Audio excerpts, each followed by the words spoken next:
Give me a moment. Okay. Let's see. So, okay. No. Why is it not?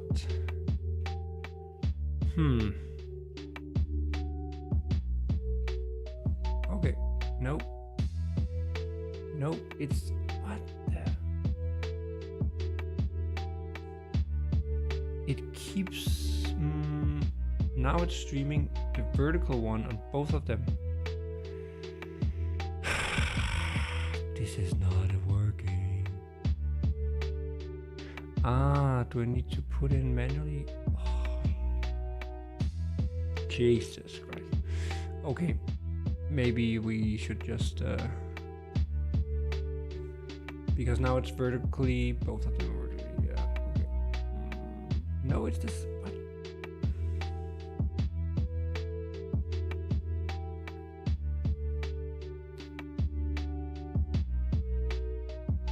This is the vertical upcoming.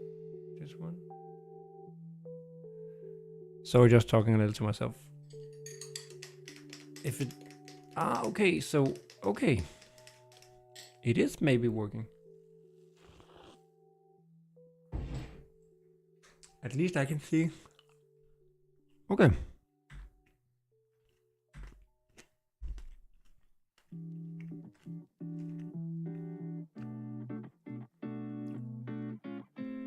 Okay, I think it's working now. I think. Okay. So let's see. Let's put in normal live stream and vertical live stream.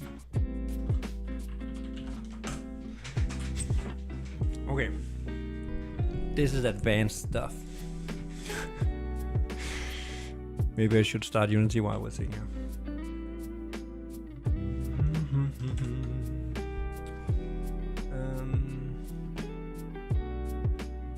So is this important? Nah, not really. But just wanted to give it a try because I saw some videos about being able to stream on both vertically and horizontally, normally. Just want to give it a try because apparently you might get a broader reach. Preview. Okay, but nobody is looking on that one. It's funny enough, I can't see anything. I can actually show you here, so we can also test this. So,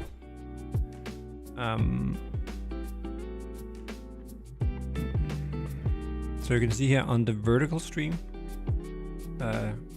it looks like okay. Now there's one viewer maybe. Who's writing in that one, but the other one have like 7.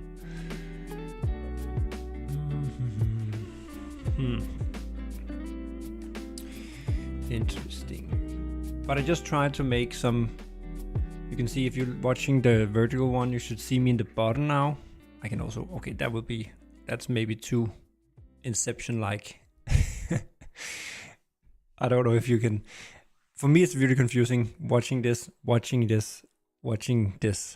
But you can see how I can change. So if I go full screen here, you see the normal stream is like this and the vertical one looks like this.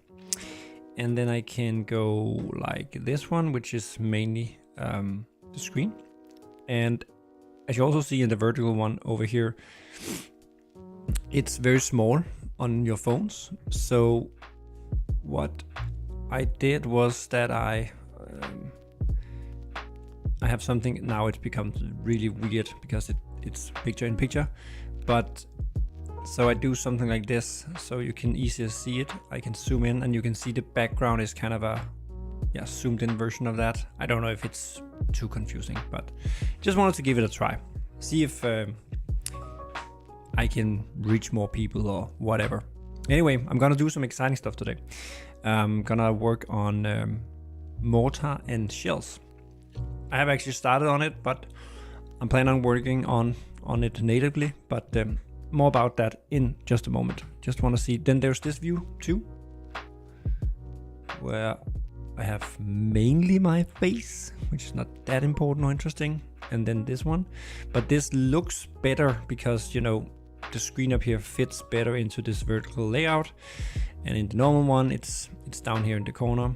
And then I have this one, which is the same. And then we have this one, and yeah, and this is the one I'm typically using, you know, when live streaming, as you know. But pretty confusing having multiple. But the thing is that the way OBS works is that I can hook it up so it switches automatically when I pick this scene for the normal stream. It automatically picks this stream for the vertical one. So we give it a try and then we see what happens. What about the sound? All good? Let's see if I have here.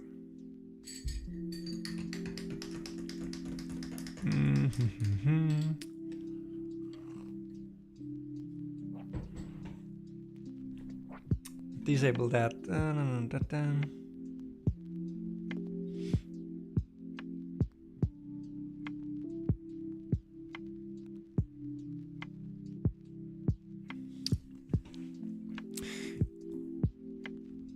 Yeah, shields are mod. Okay, let me first thing first. So I've been a little silent the last month or so, and the reason is that first of all, I could feel like I kind of needed a little break after December and January, because these months are pretty heavy for me the last couple of years, because I always have a major release of the game, update of the game in that period.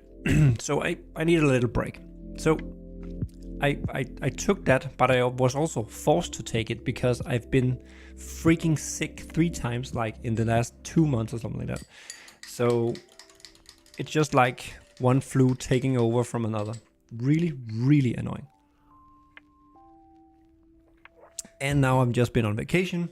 So now I'm back again. I'm actually feeling pretty good. So now I'm ready. So yesterday, I started back up on what I was working on before my vacation, which were, on heavy request from Amnesty, Keltusar, and others, native shell support and mortars. Because as you might know, in the current version of the game, not the multiplayer version, but the current version, Panini have been so cool and create a mod for mortars, you know, the tubes and shells. So modders can create shells and these, well, he created the mortars, but modders could create the shells. And that's apparently something, because as you might know, I don't know too much about fireworks, but it's something people really want. So it's something I have had on the to-do for a while to add to the game, like native shells. And now was a good time, because now the current shell that mod script that Panini have made is not compatible with the multiplayer version. It doesn't work. It doesn't work.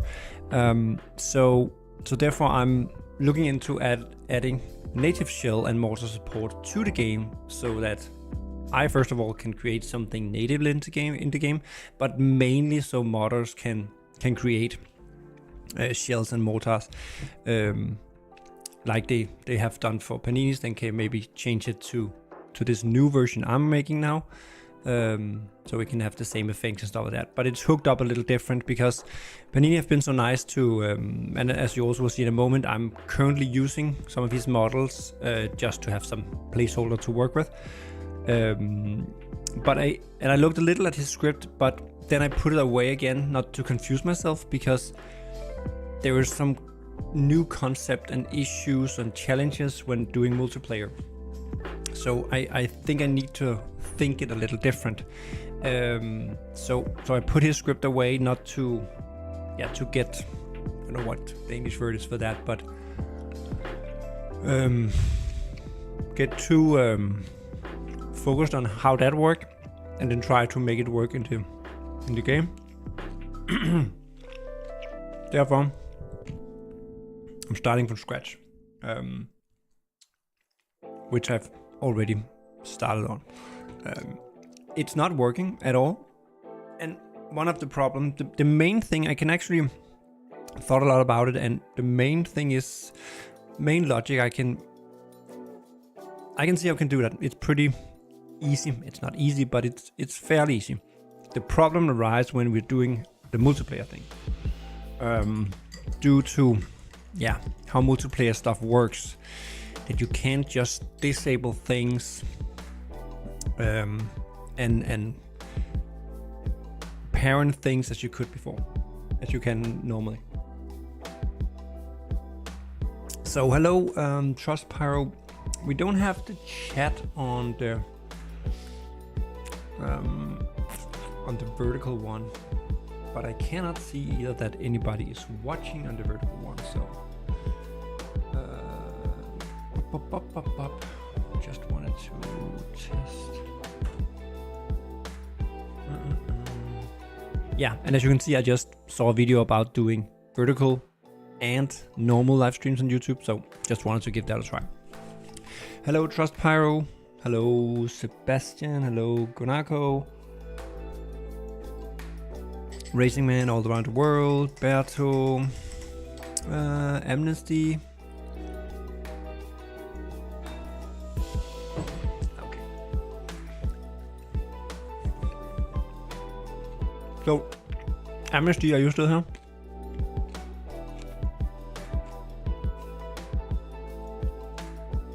Because one of my questions was, I have multiple questions, but it can make it push it a little. But as we talked about, we chatted about, in the current shell system, the fuse is part of the shell, right? So you have kind of a version of the shell with the fuse collapsed, and then one with it, extended out, like when it's, loaded into the mortar. The problem with that approach is that, and that work in the current one, because as far as I can see, the current version, Panini made all the tubes, right? He made all the tubes, so you could you knew how long the tubes were. Of course, the tubes or the mortars have kind of different diameters based on the shells that fits in them.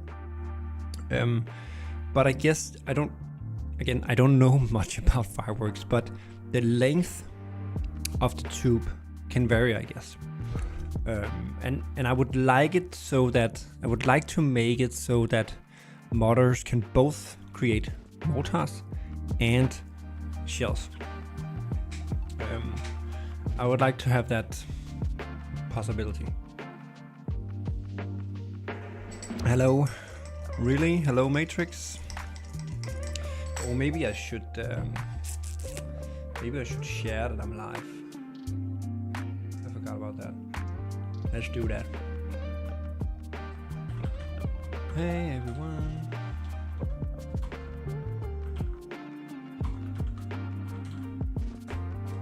Oops. Okay, why can't I spell here?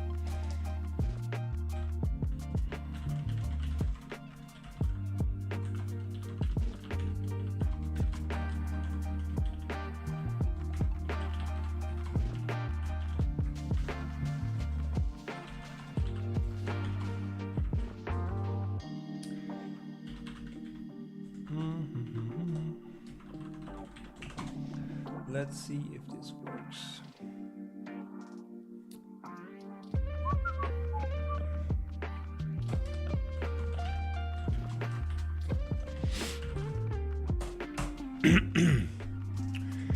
Boom.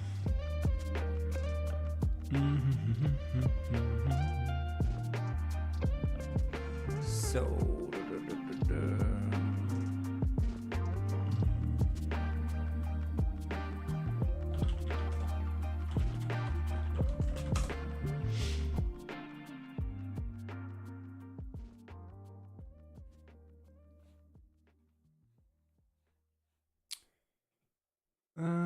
boom.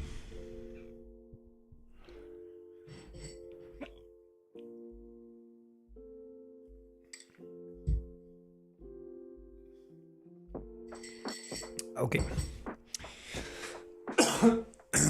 Well, again, as I used to, I'm doing these live streams and I'm prepared in the way that I know what to do.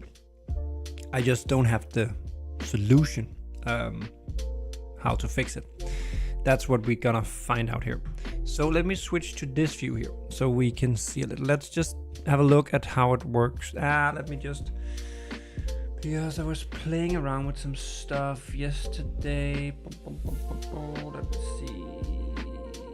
Yeah, should we?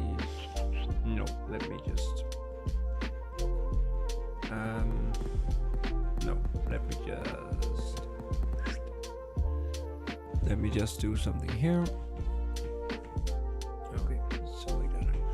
Because, funny enough, it doesn't work yet. And one of the problems is exactly this, this multiplayer thing. Whereas it's the host that decide when to spawn and despawn stuff. And with this Unity multiplayer thing, you cannot put childs. I'm still here, just a little behind. Okay, fair enough. I'm seeing.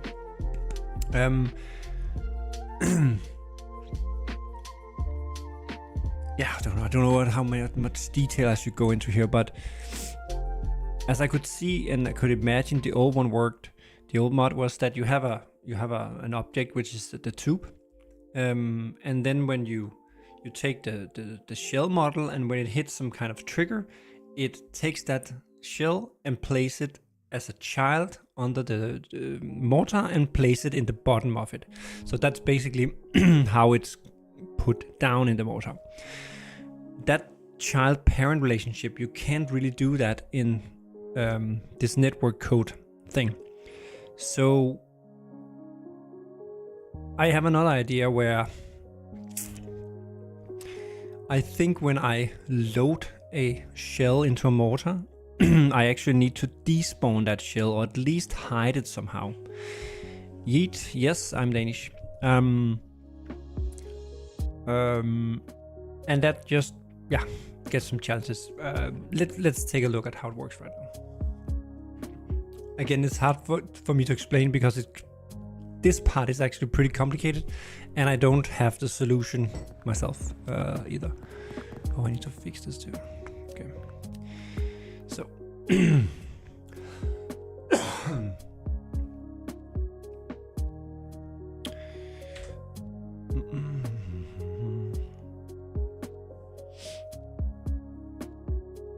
Okay,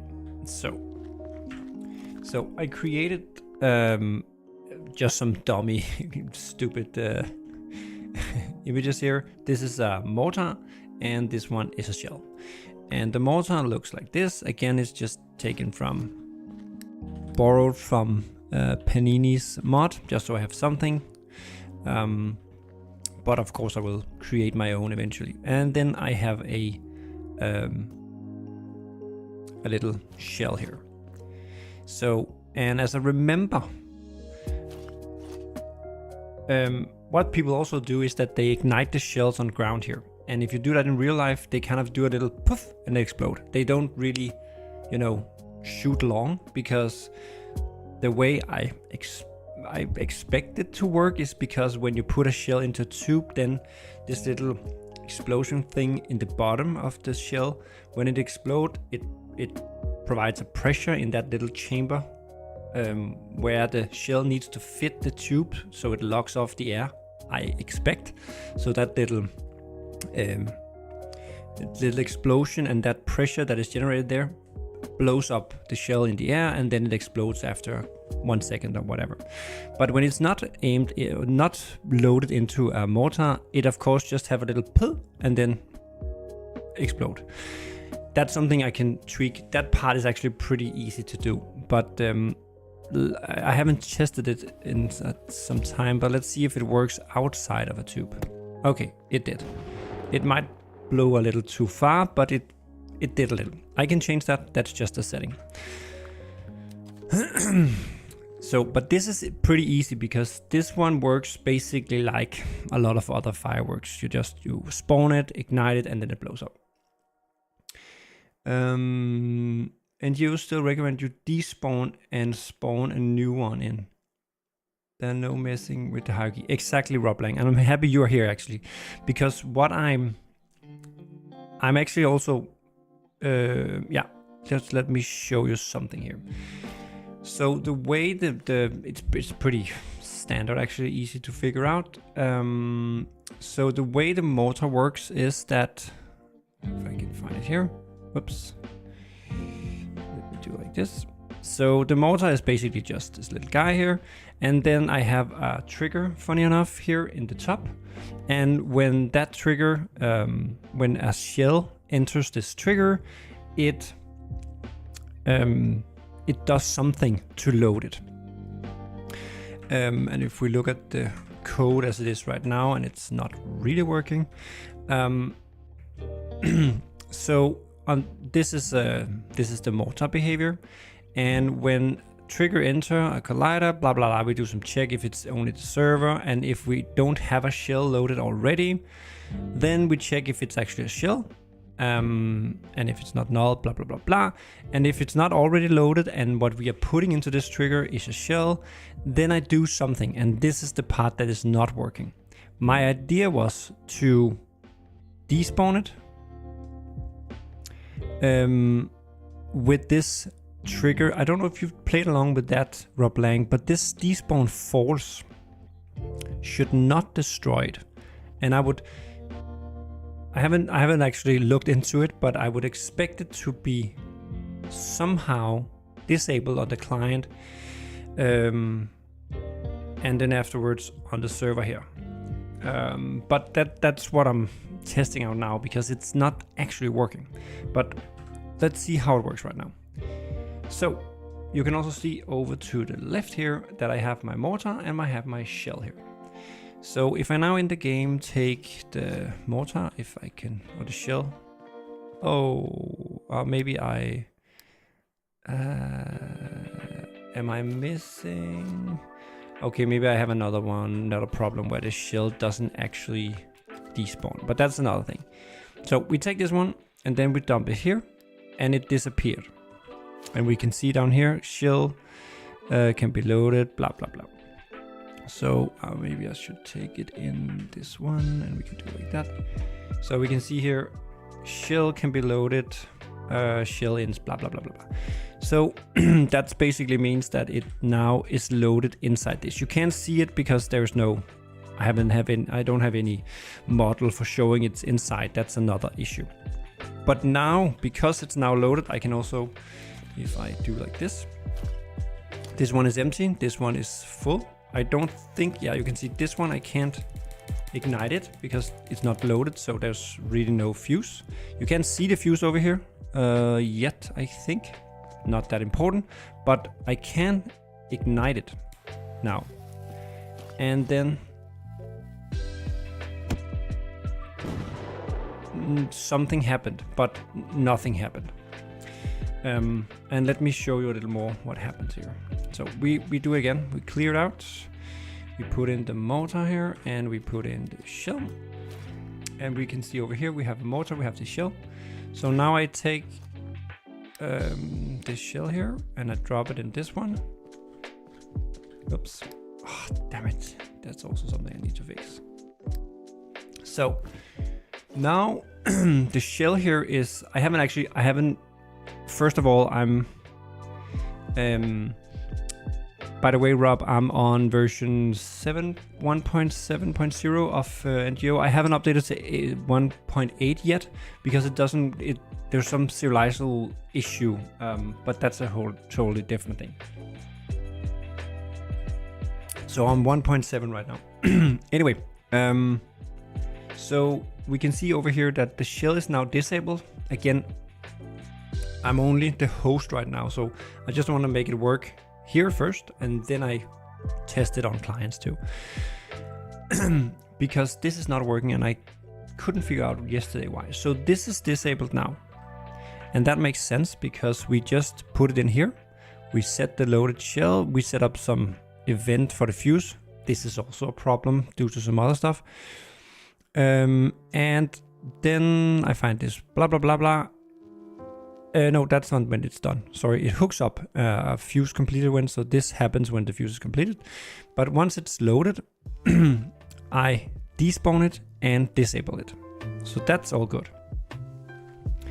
And that's this state we are in here. So when I ignite it now, then when the fuse is completed, we should set the loaded shell should be set at the launch position. That's something when you're doing the mortar, you also set the launch position, which is basically where also typically where this trigger is at the end of the tube, because that's where we want to spawn the shell once we are firing it. Then I also have some ideas for actually doing it so it's not so heavy on the network. Anyway, that's something else. So then I put the position and rotation of that at the end of the tube. Then I set the shell to be active, and then I spawn it with a true, which is a destroy with scene. And then I empty out the mortar again and say this mortar doesn't have a shell anymore in here. And now comes the problem, because this is not working. So let's check something. So we have the mortar, it's placed here. We have the shell, which is placed somewhere here. Let me just try and move the mortar just so it's in a different place. So we go here.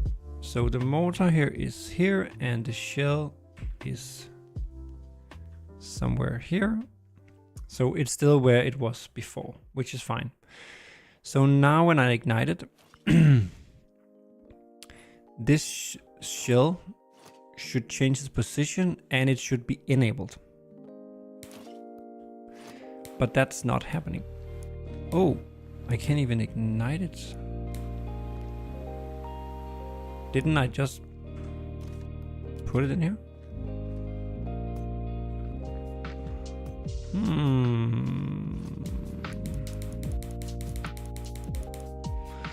Okay, so it only works because okay, that's not how it's supposed to work.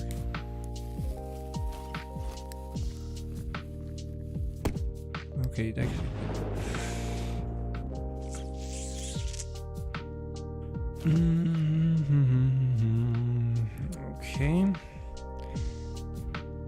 Get fuse.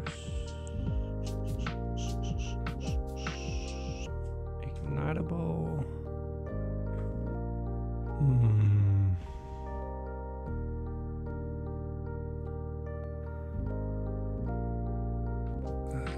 Let me try something here, some debugger.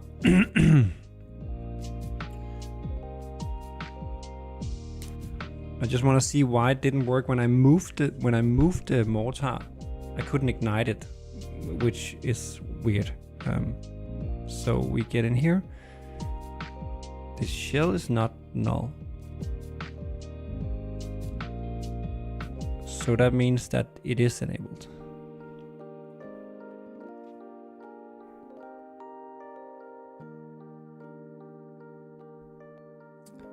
It's within reach. So that's fine, I should be able to do that.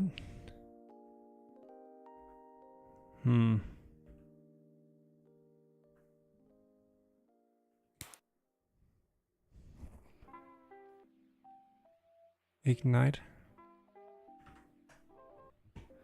Ah, okay. Oh, so maybe the fuse is not there. Loaded shell.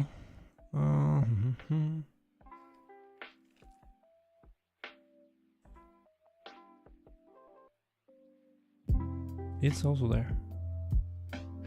Ah, but the fuse is of course where it was before because it's not updated. Okay. Yeah, okay. Yeah, that's another problem. Okay. Okay. Okay, so I need to separate things out. So when the shell is alone, it have its own fuse that you can ignite, and it does that boom, go over. And right now, as you can see here in the code, I made it so that in the mortar script here, I'm implementing some interfaces called ignitable, but that's based on the loaded shell's fuse. It shouldn't. It should be based on a fuse that is now on the mortar, which brings me back to the question and the thing about I talked about in the beginning about the existing shell tool where there is one shell with a not folded what is called it the fuse put together, and then when you load it, the fuse goes up to the tube, the top of the tube and out of the tube. So I need to make it so that okay.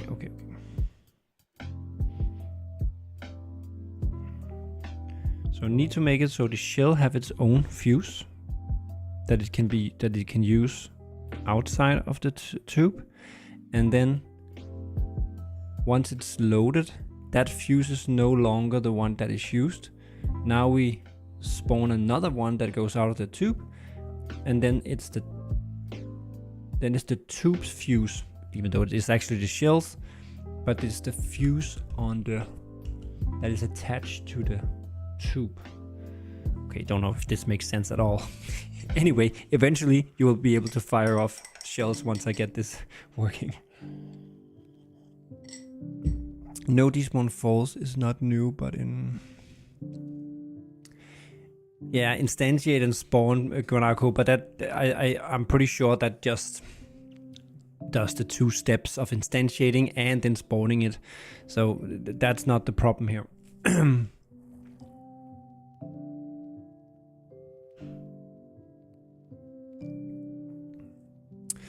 I've not used that despawn false mechanic. Yeah, but as I just said, I think my issue is something completely different actually. I think it's because once I disable the shell, and as you can see here, I'm using the shell's fuse to ignite. And the thing is that the ignition tool have some logic, so it only works if you're close enough to the fuse. But the problem is that the shell is not updated its position because it stays where I put it into the tube, even though I move the tube to someplace else. And then the tool, the ignite tool will say to the mortar, okay, where's your fuse? And then the mortar will say, oh, it's way over there where he put the shell into the tube. And that's not the way it should work, because in the old version, I'm pretty sure Panini was putting the shell as a child of the mortar, and then that thing just followed along wherever the mortar goes. But I can't do that, so I have to think it a little different. But I have an idea now, and this is at least why that part not works. It doesn't work.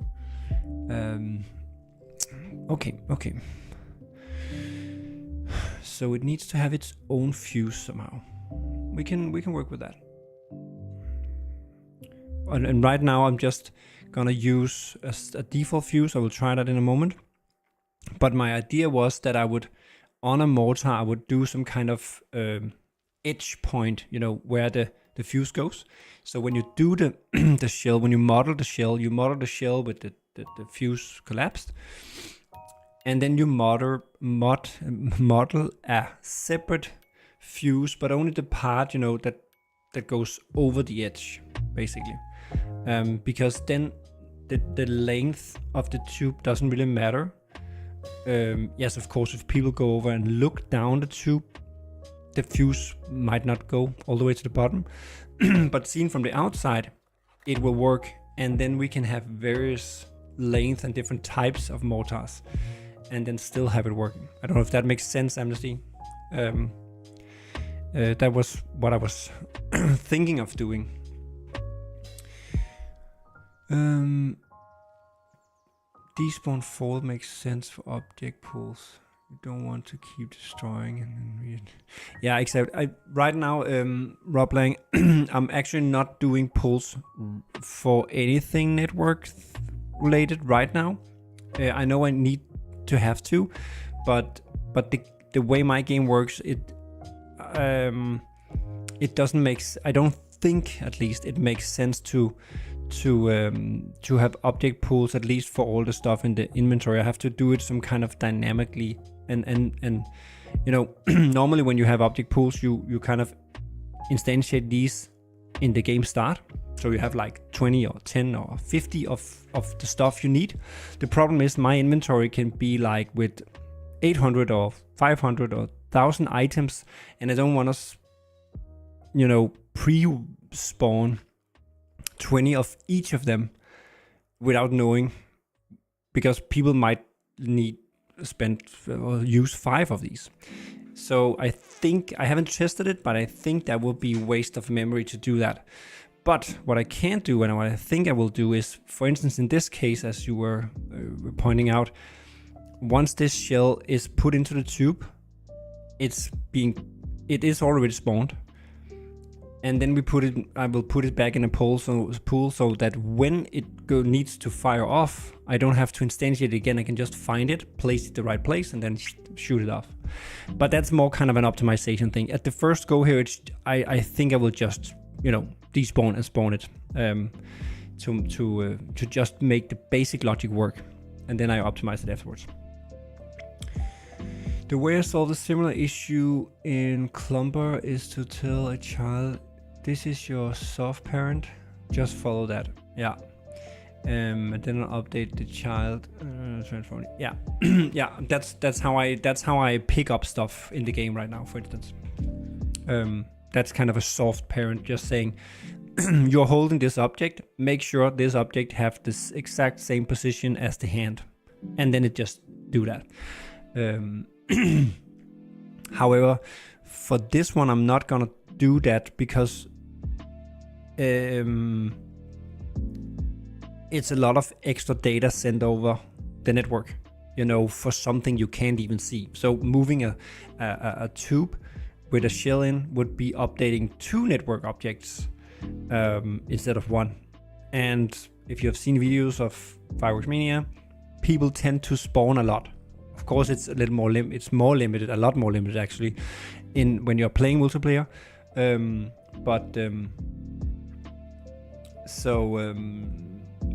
But again, to save on bandwidth, it would be easier or better just to despawn it, so it's not updated until needed.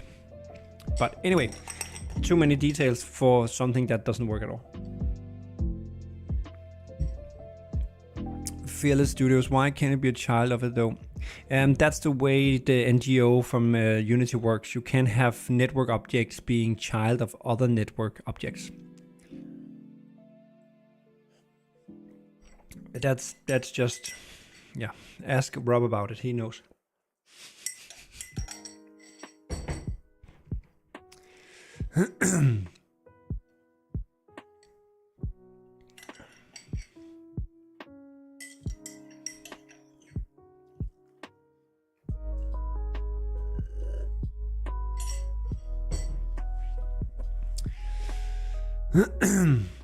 Yeah, about object pools, I don't think you need a pool either. No, but I might need a dynamic pool, kind of a runtime dynamic pool, so I can do stuff like this.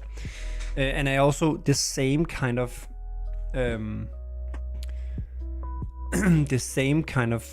pool I think I need for just multiplayer in general, because what I also do is that when you get further away from objects, from fireworks, that is not already, you know, that is not ignited, to save on bandwidth and people's machines and this host and stuff like that, I use this object visibility logic so that things disappear when they're far away until it's ignited, because of course then you want to see it, because you want to see your friend at the other end of the map, fireworks go off. That's kind of the whole point of the game. but until it's ignited, you don't really need to see it. So there I'm despawning and spawning objects, and right now I'm just doing it despawn spawn way. Well, that's how NGO does this network hide show thing.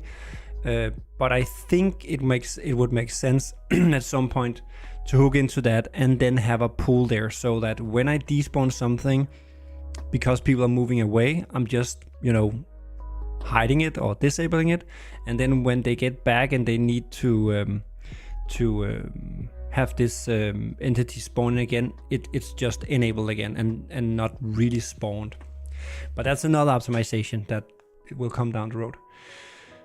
Howler Mania, I've played Fireworks Mania since 2021, and when you introduced multiple beta, I could play with my loved ones that are very far from me, and I feel again that New Year's Eve is like, thank you.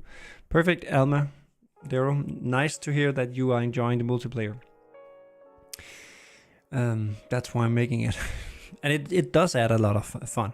It also puts limitations on some stuff, but my idea is that you can also play multiplayer eventually, where you have more or less the same as you had before, without these limitations and slow spawn rates and stuff like that.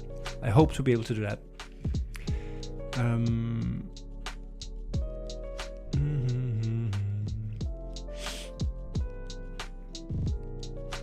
It's just a bunch of mossies. Yeah, you would know better. Yeah, it's 7:10 here now. And Rob is back. Okay. I don't know why I typically stream these complicated things, because it's hard to explain. It's hard to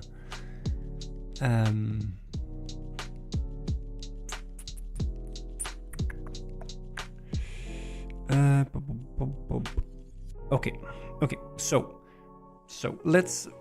So the mortar needs its own fuse. What?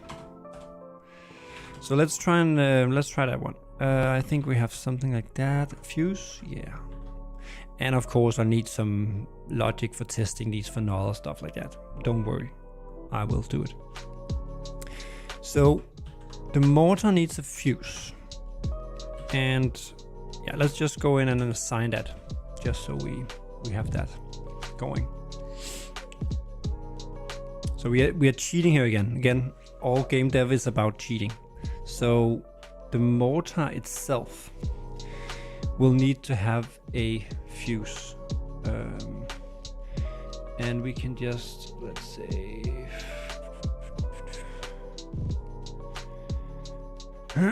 we just take the default fireworks. Is it that parts? Yeah, standard fuse. So we just put that under the model. Let's see if that will fly. And then we just move that up.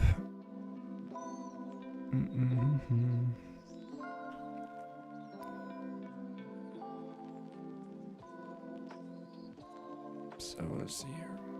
We can also just do like that. We just put a fuse in here. So that's the fuse. Perfect. Right now I'm just not gonna hide it or do anything right now. Just gonna have it here, and then we need to assign it to the mortar here. Fuse. Boom. So now the mortar have a fuse, but we only want to use that once we have a shell. So if loaded shell is different from null, meaning we have a loaded shell, then we return that fuse. Else we just return null. There's no fuse. And down here we have ignite position. So okay, maybe I should do a little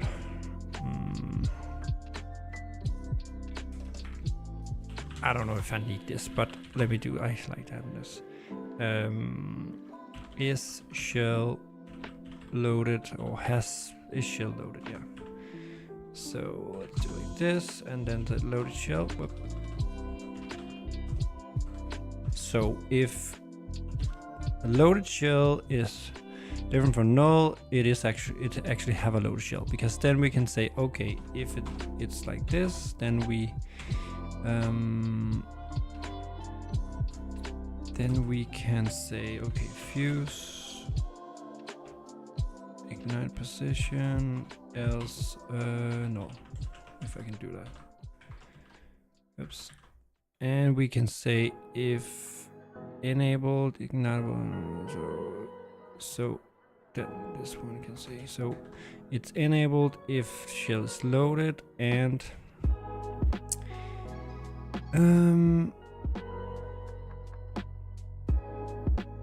we return if shell is loaded and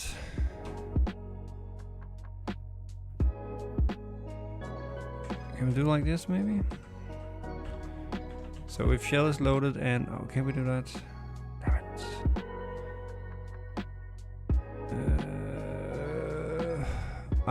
Okay. Okay, we do something else. So if loaded shell,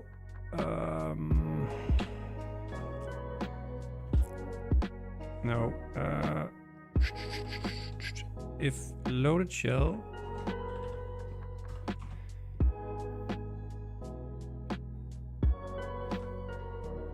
ignited, I'm not sure this is actually correct.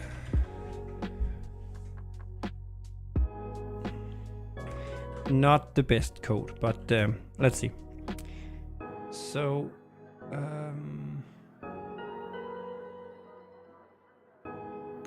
it's the perfect background to end my working day. Yeah, hope you're not falling to sleep. Okay, so we have all these properties comes from an interface called isIgnitable, and that's what the Fuse tool is using, oh sorry, the Ignite tool is using once you try to ignite some stuff.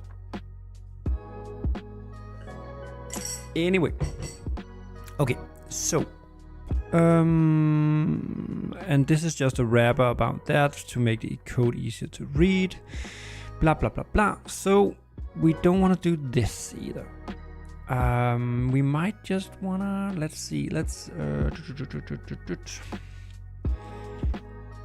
okay, so if fuse is equal to null, it's just, I also need to create I've thought about that actually, Rob Lang, and I never actually done it, but I need to create a extension method that I can just throw in an object and then have it warn out some stuff if it's not set, because as you know, in these awake or start method, you always have this, if this is null, then do like log error blah blah blah missing blah blah blah, and I so much need an extension method. I just never had to have the time to do it, and it's so stupid because I need to go back and redo this, and I could save myself so much time, but you know, when you're here you don't want to do that.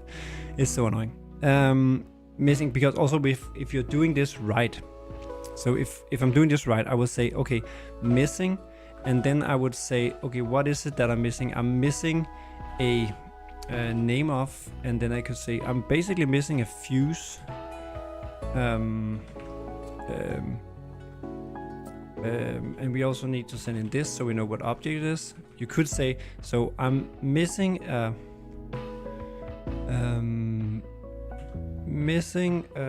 no, I could say name of type fuse on, and then we could say name of this that get type or something like that. We could say, I don't know if you say type, but we could say mortar or whatever. Something like this, so you get a decent message out. Guard methods, something built in Unity or a package or something like that. It's just like, you know, you always do stuff like this. This is a little overdone maybe, but you know, all this check for various parameters. So if I could just do like, you know, check blah and then send in whatever, I could just send in the fuse, I could send in the launch position, and then I would have a common way of error logging out, saying this is missing on this and this and this. And every time I'm doing this, I'm thinking I need to create this extension method that can help with this. And then every time I just move on because it's not right now, which is, yeah, stupid. Anyway, so once we awake here, let's say, okay, so we have the fuse on, and then we have an on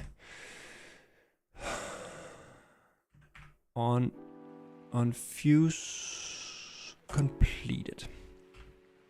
So come on, why can I just please do? Ah, okay.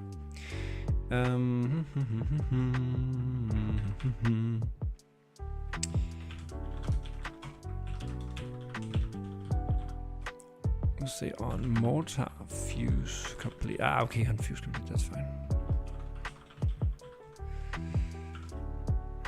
Nope.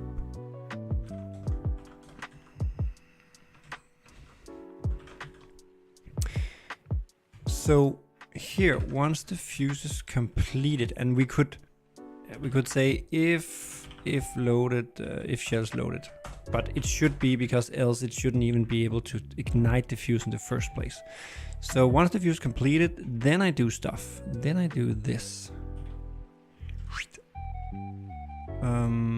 And we don't need to do this.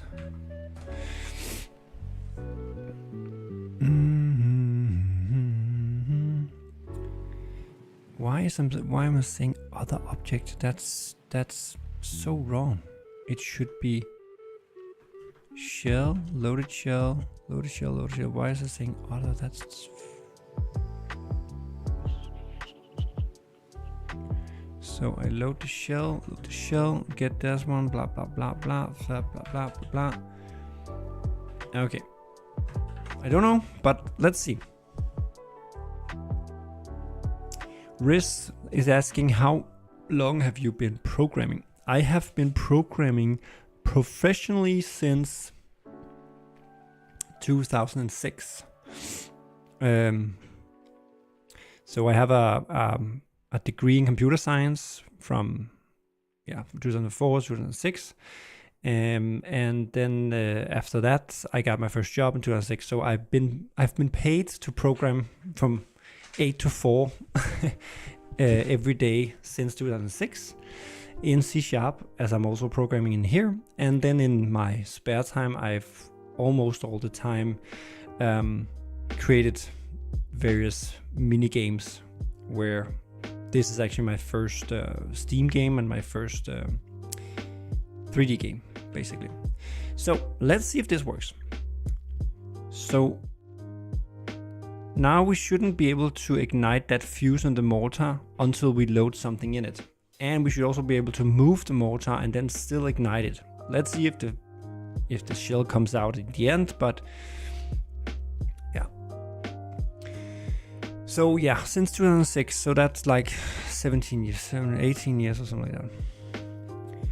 How long have you been? All the guard methods we use at work, at the 7 to exception.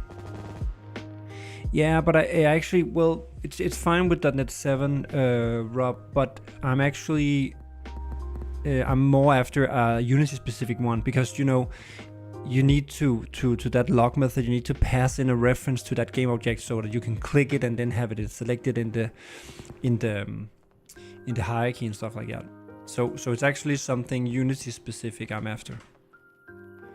And it's not really that complicated, I just haven't done it yet. It's just... And I need to have it as part of my mod tools, because this will be something that modders will take advantages of too when they are making mods. Anthony, what's up, man? Loving the progress. You're such a hard worker, and I appreciate that you do the community and such an amazing game. Great. I've been here since kind of the beginning of the game. Awesome, Anthony. Thank you. Actually, being live and having this interaction is also kind of motivating. Something that in the beginning, you do videos and live streams and stuff like that to kind of get the the word out of your game. But as time goes by, I'm actually not doing, because other people are doing videos of the game that get many more views than I do. But having that core group of people like you guys here is really motivating to be able to talk with you and share. And it's also fun to be able to look back on videos and live streams of how the game looked a year ago or 2 years ago and stuff like that. But I actually got a question the other 2 days ago or something like that when I was planning on the next video. And as I've also said before, I think, and I wrote to that guy, I'm not doing so many videos right now because I haven't found out a way to do it really, really easily. And the thing is that every time I sit down and make a video, it takes a lot of time away from game dev. Whereas live streams as this one is, of course, is a little harder, you can say, on me, because I both need to manage and switch around on things and read the chat and reply, and then also concentrate on making games. But as you practiced it a little, you are actually able to do progress while streaming. So right now I'm both, supporting the community, being here with you guys, reading the chat, respond, and you are helping out like you often do, people like Amnesty, Rob, and Keltusar, Berto, all the other guys, with inputs on technical stuff and ideas and all that. And I'm making progress. So that's why I'm preferring live stream, even though they are a little more kind of intense, you could say. But the game moves forward typically while doing this. Where a video is more kind of a totally separate thing, where the game doesn't actually move forward while editing and recording and all that. So that's why I'm not making so many videos anymore. Okay, let's see. So, okay, I can ignite it now. Here, let's move it and see if I can ignite it over here, because the shell is actually over there, hidden. Oh, see, it works. But because I'm now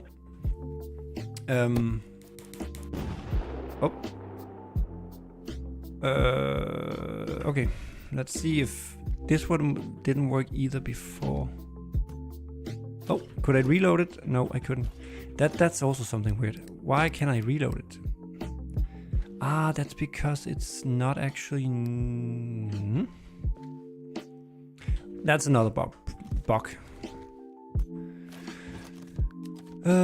Let's just see. So right now, after fixing the issue of being able to move it and then ignite it and then see what happens.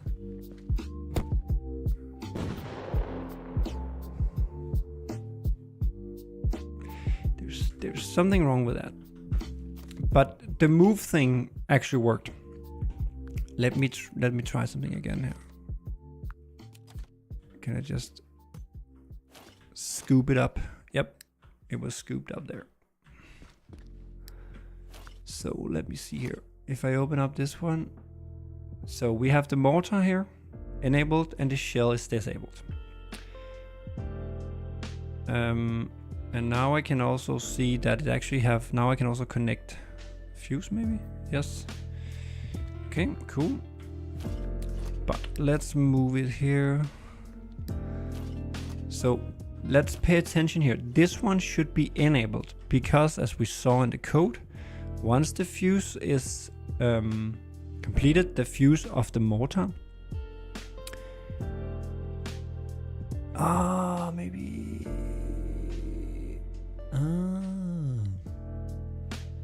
Maybe. Maybe I need to have something on a shell to indicate to the shell that it's loaded, so that it knows that maybe that's the problem, that I'm igniting the wrong fuse. Anyway, so once the fuse here on the mortar is ignited, we should see this mortar loaded. That's a wrong message right now, but this mortar error message. Then the position should be set, and it should be enabled and spawned, and then it should be set to null so that we can put in a new one. And that's not working. But let's see. Let's see if we get that log message out here. See, we did, but it was the wrong one. Okay, I think I know what's going on. We are igniting the wrong fuse, or what? But how can we?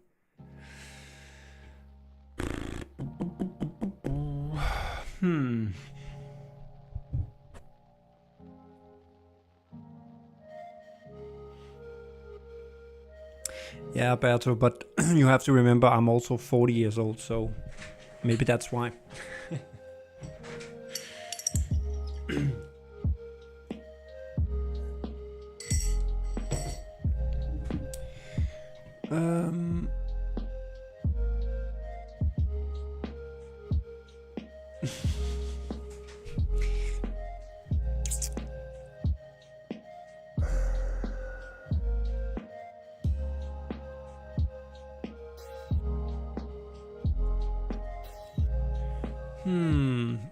I think I have to.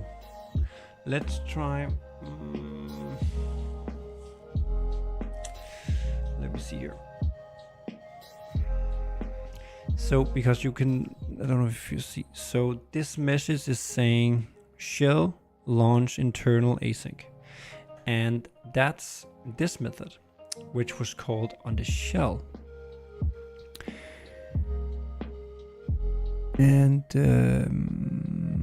And that one is triggered once the fuse on the shell is triggered.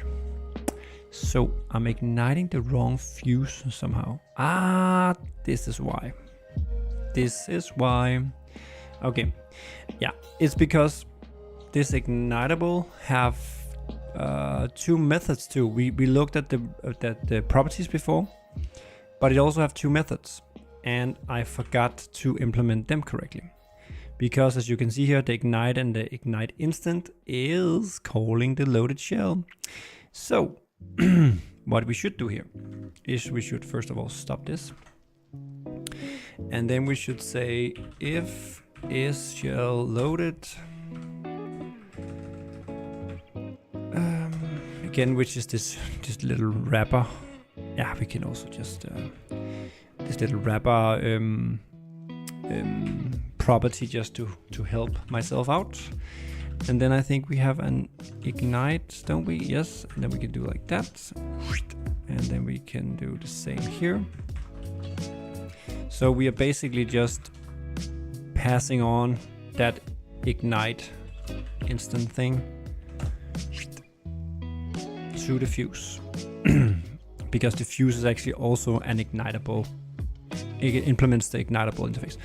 Anyway, so now we should ignite the actual fuse on the. Maybe we should call it mortar fuse, just so I can, so I'm not getting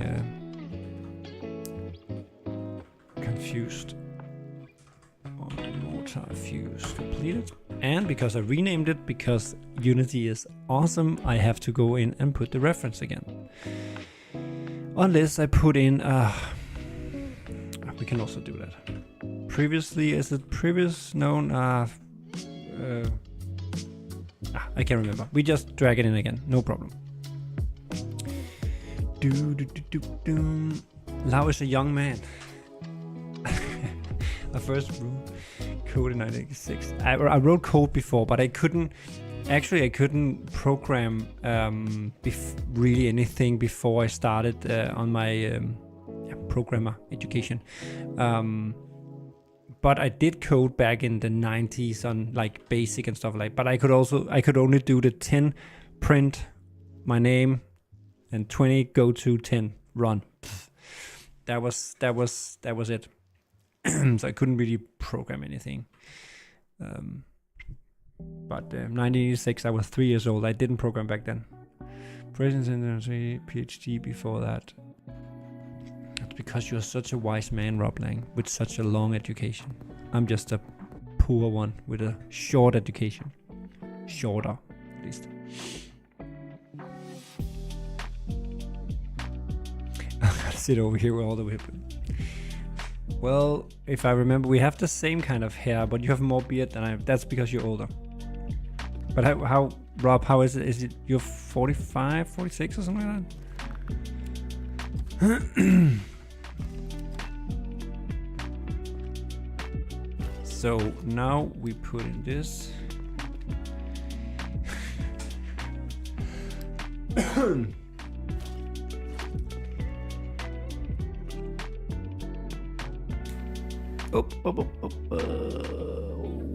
See, now we have a problem.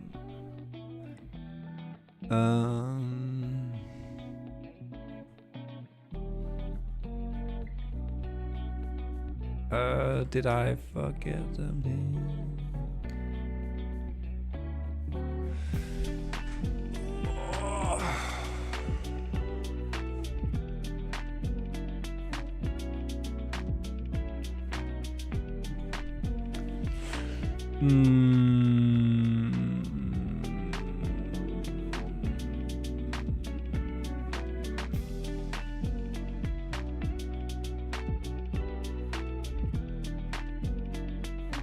Was it internal?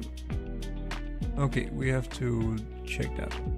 So let's do like this and this, and then put on this, and then we do this, and then we do like this. So if shell is loaded, it's loaded. Yes, we have the fuse. It's also good to go. We go in here. We send in some ignition force. Blah blah blah blah blah blah. Ah. Okay. Savable entity component.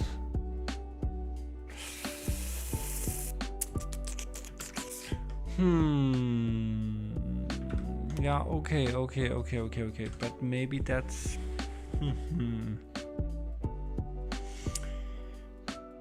When is that set? That's set when it's awake, savable components, and component gets over...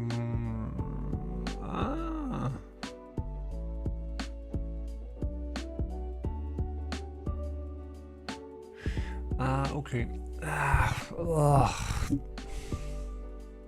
Oh, this is where messy code comes into the picture, Rob.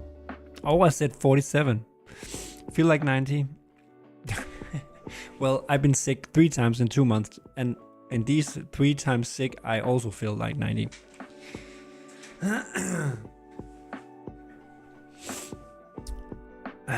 Okay, so it sets that.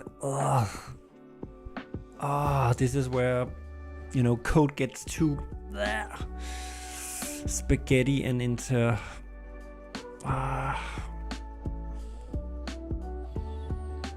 yes, I know I can fix this. I could just do a null check here and then continue and everybody's happy, but yeah, maybe that's also okay.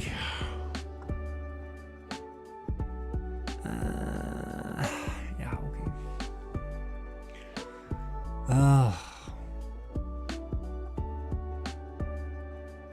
So the fuse require a savable entity.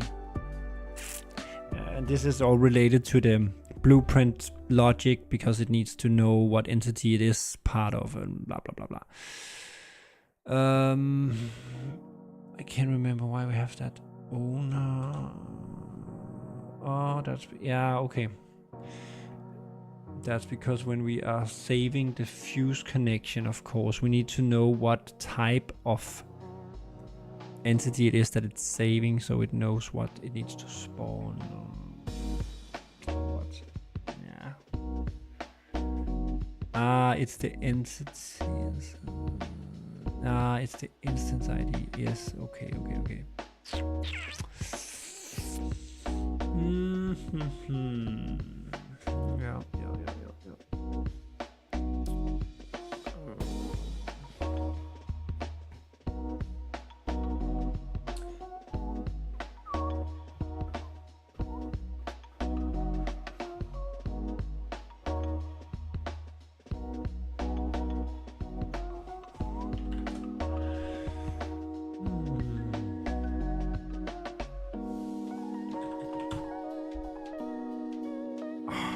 Okay, that's not something I'm gonna fix right now, but it is kind of a... Hello, Milani, or will you say that?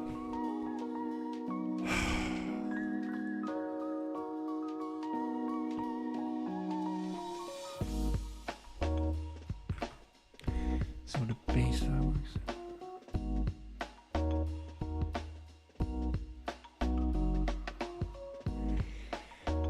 Okay. Can we do like that? Maybe.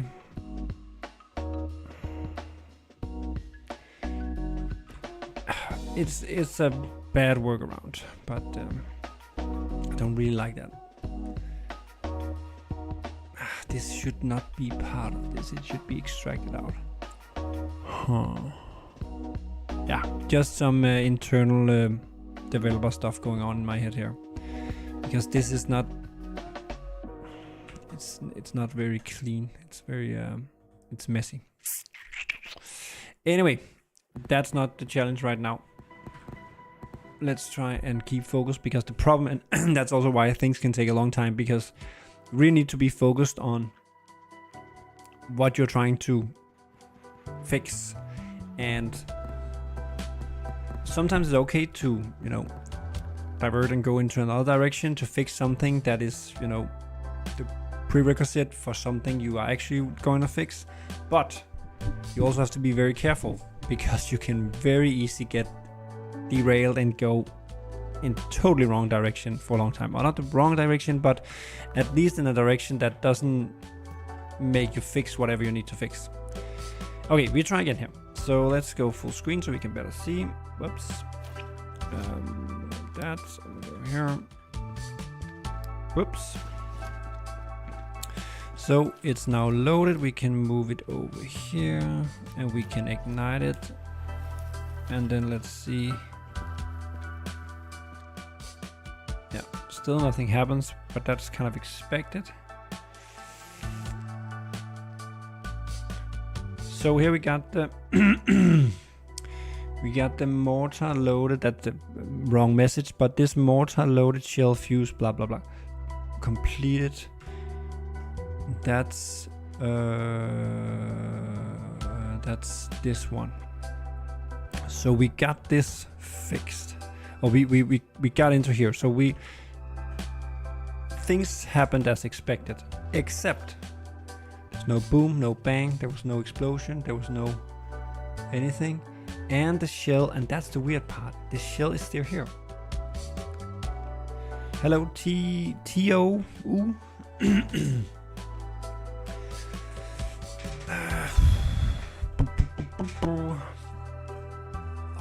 It's hot.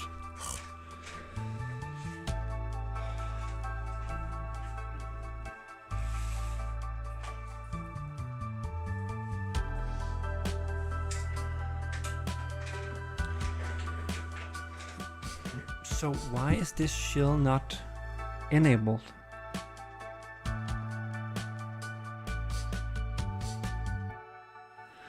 Let's try and debug this, and then there should be a loaded shell. Can we? Yeah, we can see. Oops. When I'm hitting here, it's referenced this one. So the reference is correct. No, not the wrap up. So here. See, the shell is correct. So it is pointing to the right one. But why is it not enabling it? That is weird. Spawn true. Okay, let's try and forget about the network thing and just enable the shell. So we just go pure local single player kind of thing and make that work. And then we figure out the spawn despawn afterwards. Because it's super weird that it's not enabled.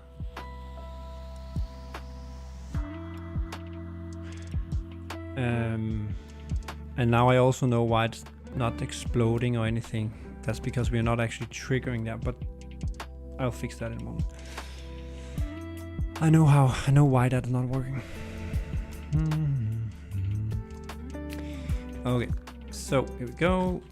Boom, this one. Ah, damn it. And we can do, and then we can maybe scoop it up. What? Scoop it up. Boop. And then of course we need to have a kind of sound, and then we move it away here. And there's a lot of sounds with and some other helping things to make it go into the tube easier, blah blah blah blah. But that's extra stuff. Let's make it work first. So let's see here. Okay, so now now we can actually see it. So it is enabled.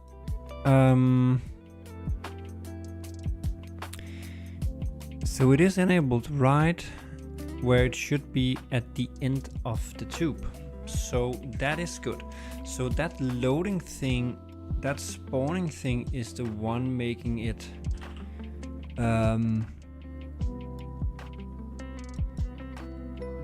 go away for some reason.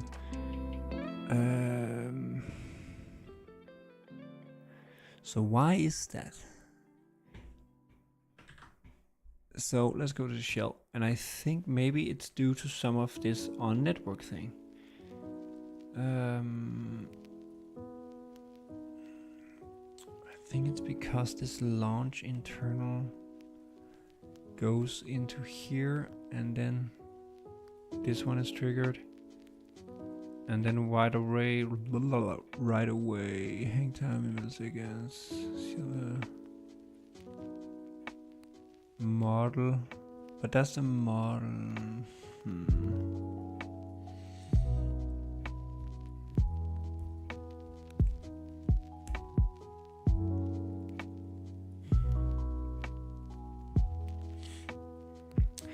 But we for sure need to have a setting so we can tell the shell that it's loaded or not. So it knows how it should behave. But that's not a problem. It's just weird that it's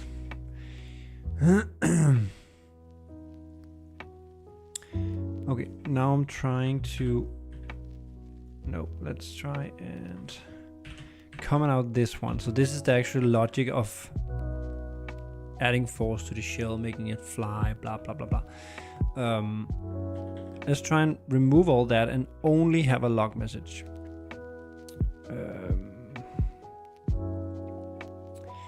And then we have an await, unit task, complete tasks.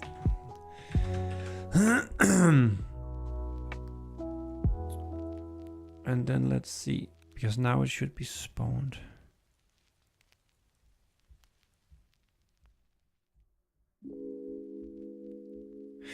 Maybe it's because, okay,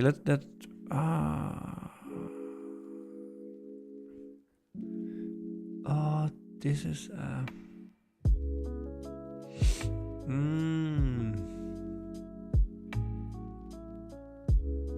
yeah, okay,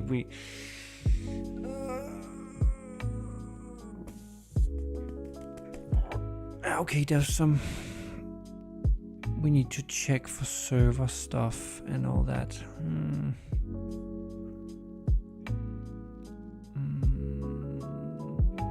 Yeah, okay.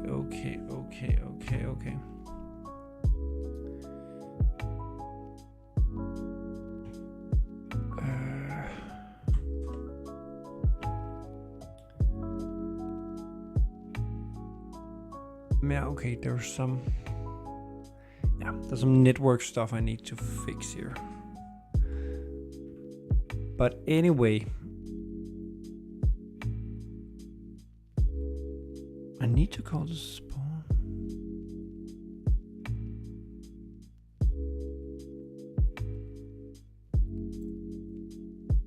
Okay, let's try this. So once this is happening and it's enabled and it's spawned, we should get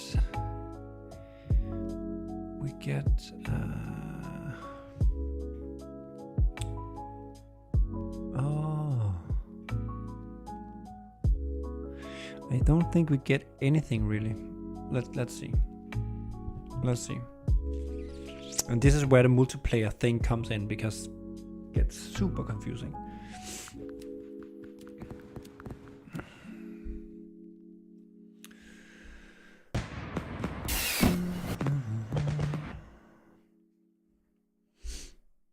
Okay, let's try again. Boom, boom, boom. This one, let's go with this one, and we move it again just to make sure that works. It does. Boom. Let's see what we get of message. Okay. So, okay, and this one is called because it tries to delete it after it's. But why is it?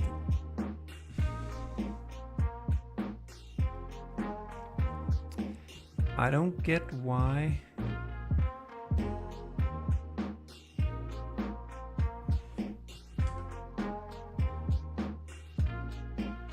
This shouldn't.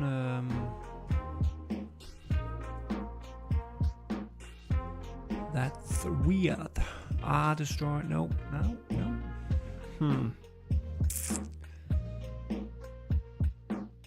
Why is this called? On network despawn. Who is despawning it? On despawn. Do. Despawn.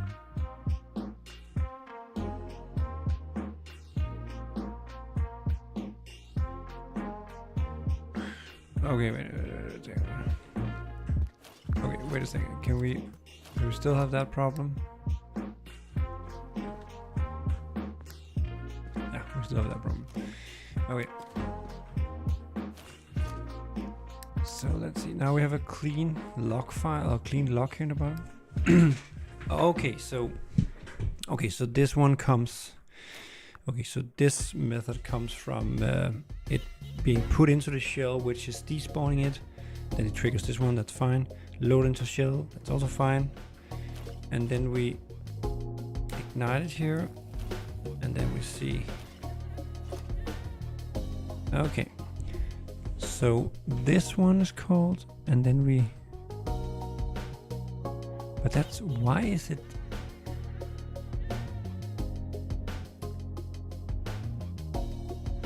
So this method is called that perfect, sets all these things. Then it's being set to active. Then we spawn it with destroy with scene true. And then we clear out the loaded shell. Why is it that makes it despawn?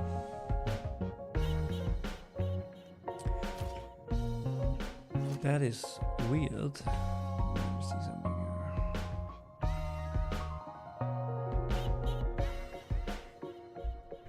And this loaded shell, are you still here, Rob? Why is it that I'm setting the loaded shell here? That's not, that's it. That is this. That is it. This one. I'm setting it to null in here. Is that this freaking Unity not really null thingy? But I'm setting it to null here, and over here, it's not null. None of them are, and that's why I can't reload it. So something fishy is going on.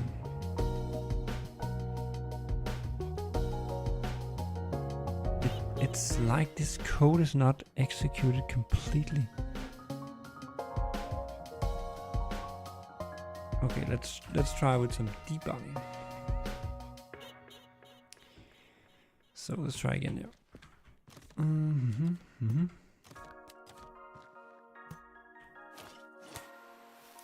Let's see what happens. Let's clear this. So we get in here, it's loaded, yes, perfect. And then we go down here, rotate, blah, blah, blah. We find this network, yes, we spawn it.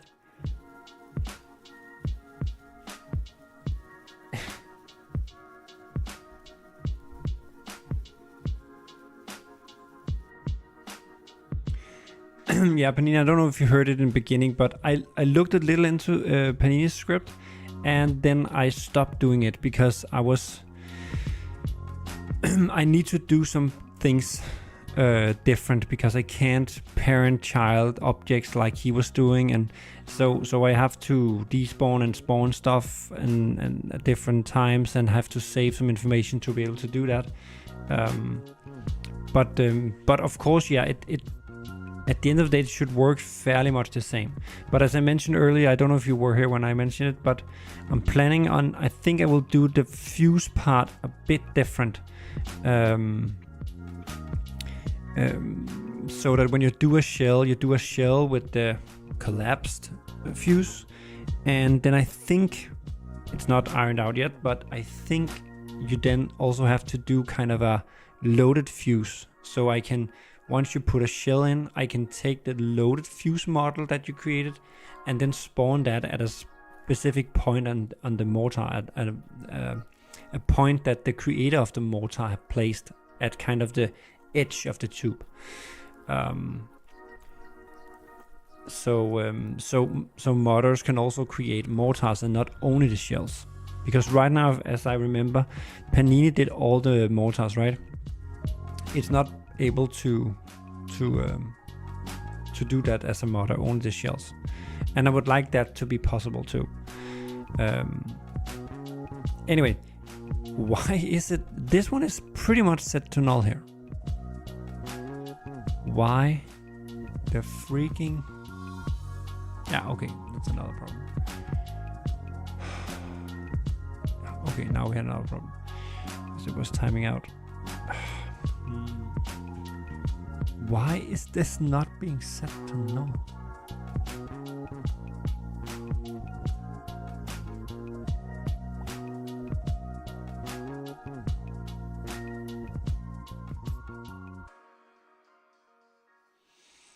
That's really odd. Really, really odd. Doodle-doo-doo. Just need to see something.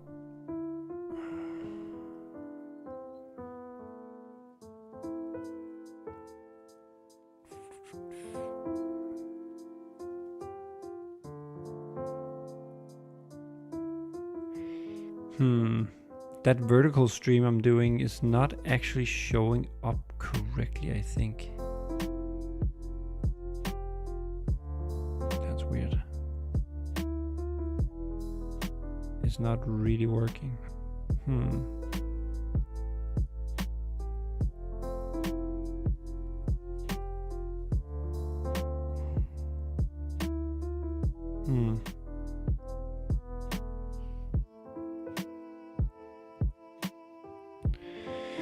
No, anyway,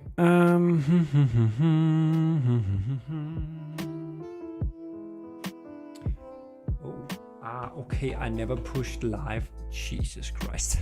I've been live in 1 hour and 28 minutes, and I didn't push the go live button on the vertical stream. Do I have a, let me see if I have a soundboard. Do I have that? Nope. Damn it. Jesus Christ.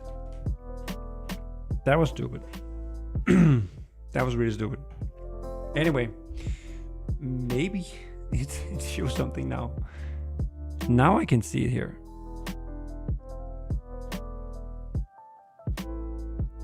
Okay, lesson learned. I have to remember to push the enable button.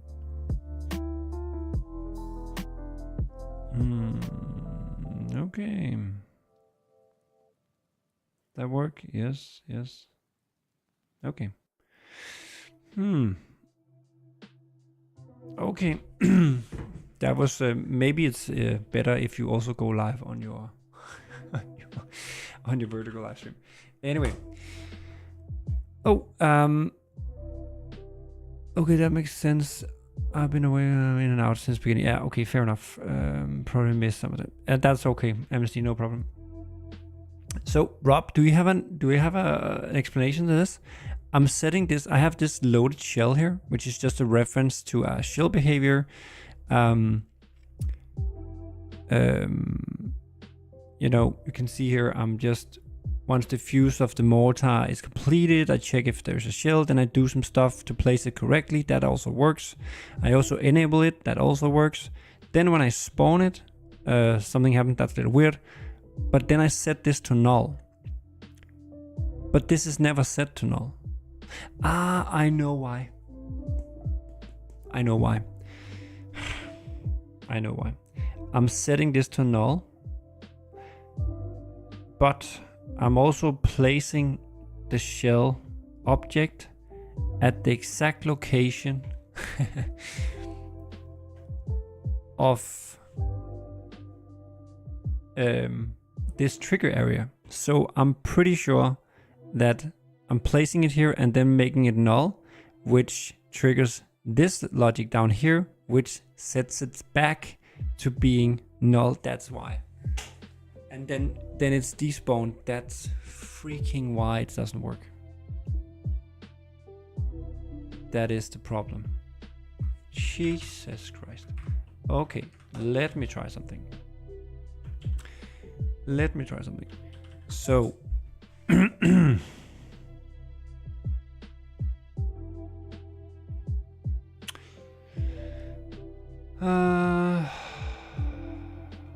yeah, that is the problem. That's why I see shell can be loaded. I think let's just try this. So I would assume. Okay, let's. I could also debug it, but now we just do some log stuff. Loaded shell set to null. Just as a little old school debug trial and error thingy. So okay, so I would assume that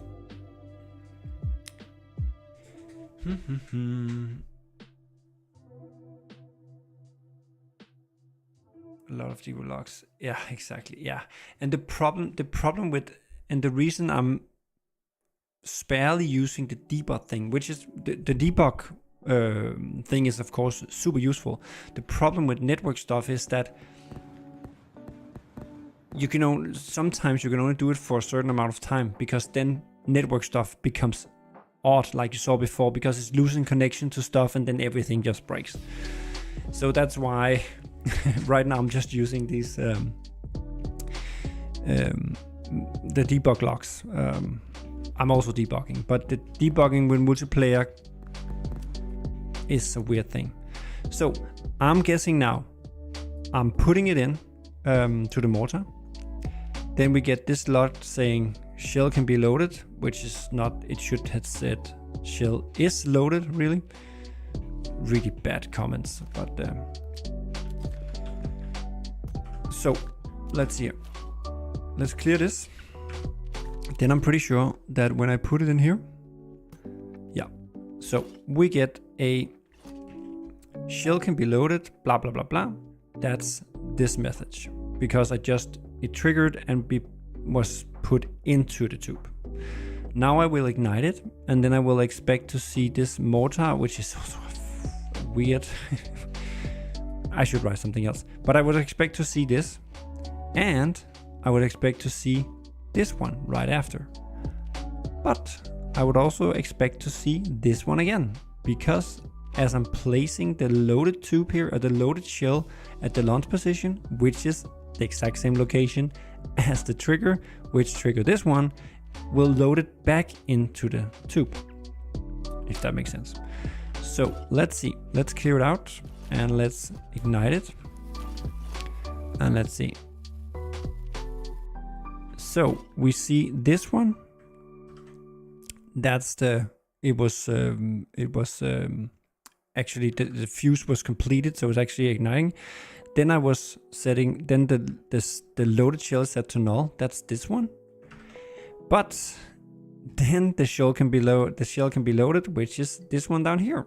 So that's because it's being put right back into the tube, because I'm spawning it at the end of the tube. Okay. Classic YouTube Unity issue. Not because there's something wrong with Unity, but just, yeah. Shell loaded. And then we want to do this one. And then we say mortar fuse completed. So we have some better logging. So how to avoid that? Yes, how to avoid that?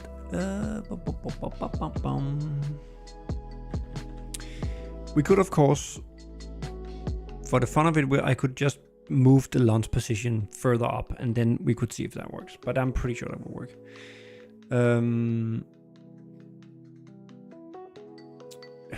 Really, I got 51-hour playtime fireworks training. That's a lot. Nice. Gonagos back.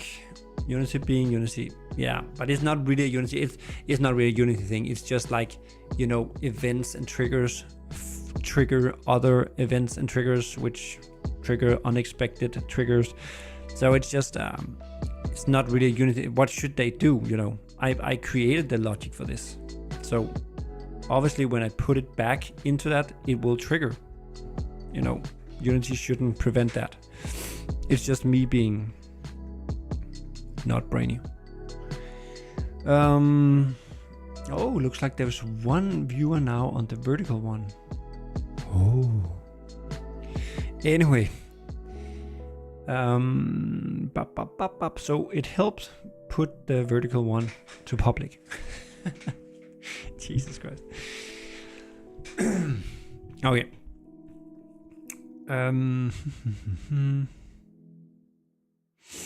So how can we avoid this? We could put this property on it saying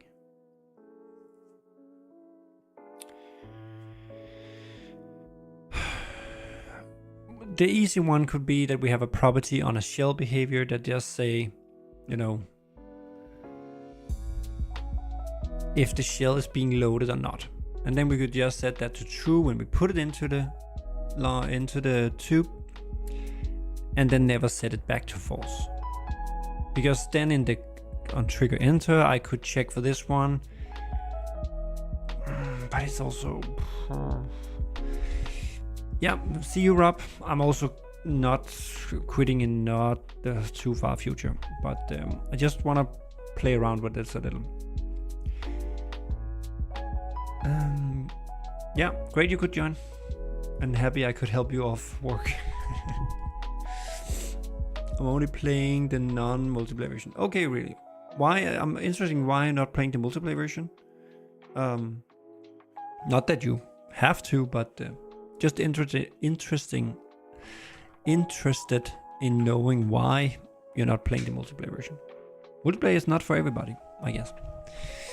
But of course, by the way, the multiplayer version will also eventually have single player. Yeah, speak to you, Rob. We need to have a call soon to catch up and get status at some point in more private.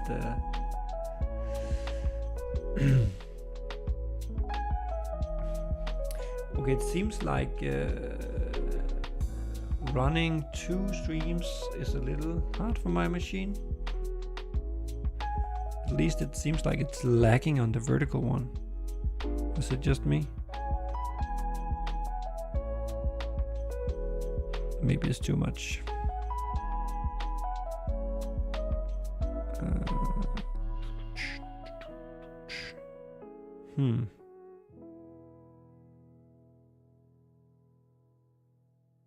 Okay, it's fine now.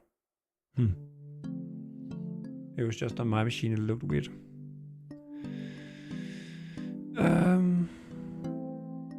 Come on.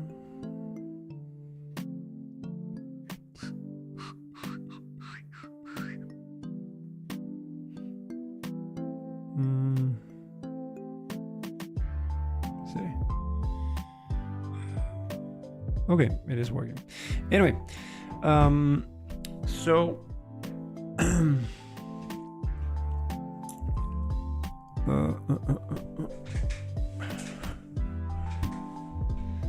and we could use that property too, but can we do something smarter?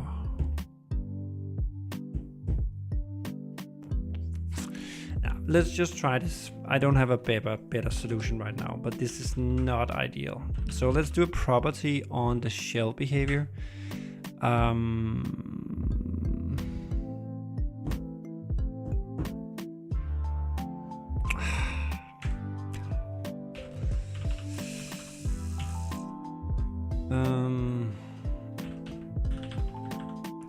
Now we do one saying is loaded into mortar, and then once we let's do like this.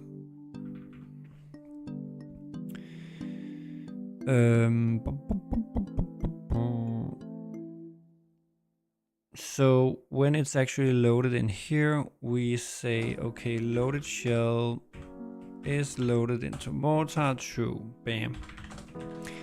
And then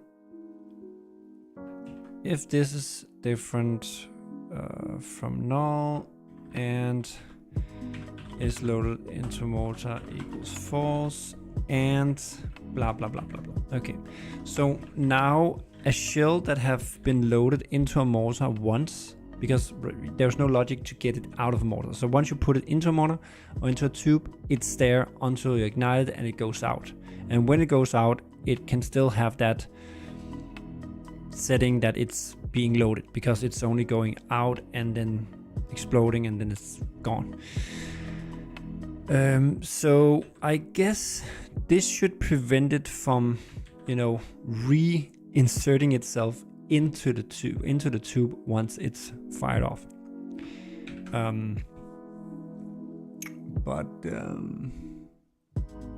Yeah, let's see.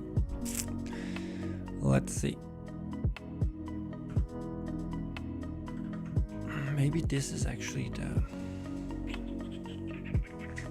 Oh, now we have 4 viewers on the vertical one. So hello everybody on the vertical shorts live thingy, which is my first, but also hello to all of you guys in the normal one.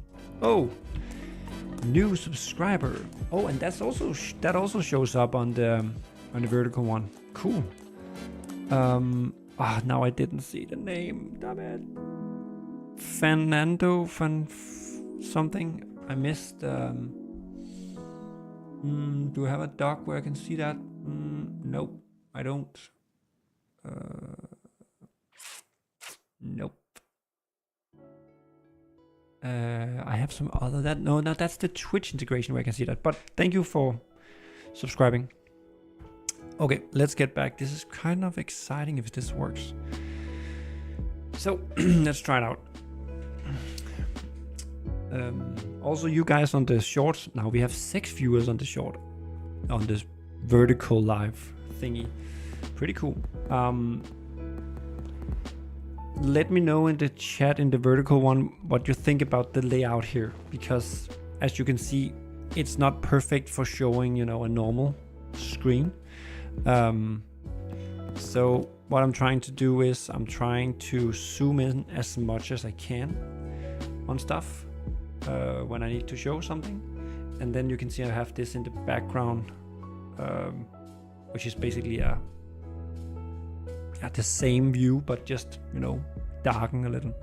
Anyway, now this, oh, we have another subscriber. Oh, that looks weird on the short one. Theo, subscribe, thank you. And then let's see here and here, and then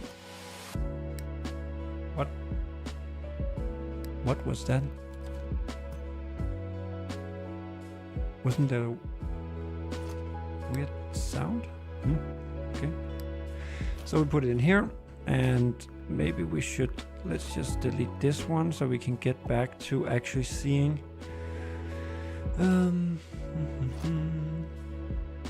Here, so we have the mortar, we have the mortar here, and we have the shell disabled because it's just being loaded into the mortar. So let's see here. Where is it? Here we are. So if I ignite this now, let's also do this one.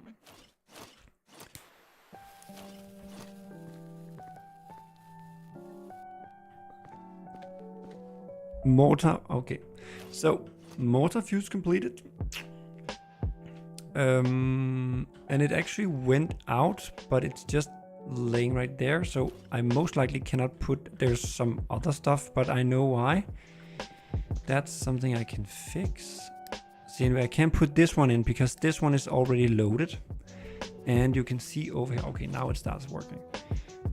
And you can see the shell is now enabled. That's this shell that is over here, but it's marked as being loaded, so I can't load it again. But now I should be able to reload this tube. Boom, yep. And we can go like that. Maybe. Ah, no, I can't because, yeah, okay, that's because the fuse on the mortar needs to be reset once it triggers. Okay, so how can we actually do that? Is that possible? Can we reset extinguish? No, what is it? Ignite. Remaining fuse time is used. Ah, okay. No.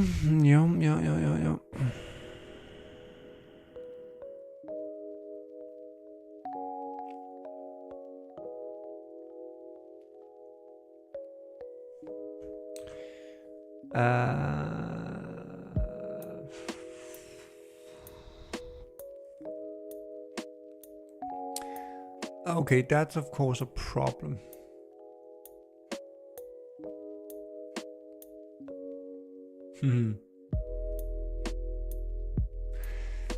Yeah, okay. That's of course a problem because I can't. Okay, but okay. For now, it's not a problem, but it is a problem because the fuse in the mortar can only be used once the way the logic is made now, and it's some core logic. So I need to think about how I fix that. I need to be able to reset it somehow. I could also just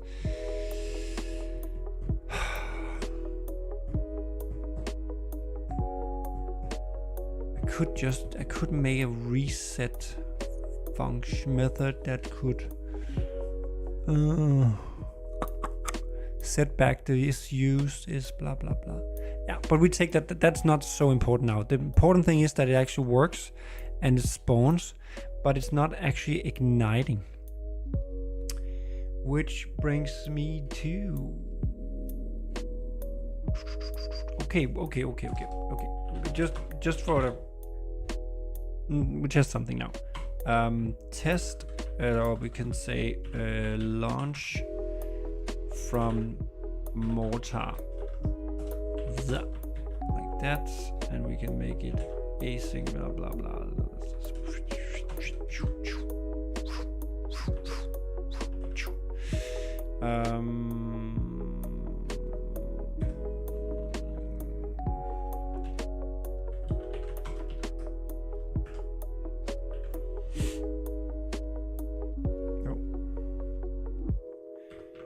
So this is not ideal, but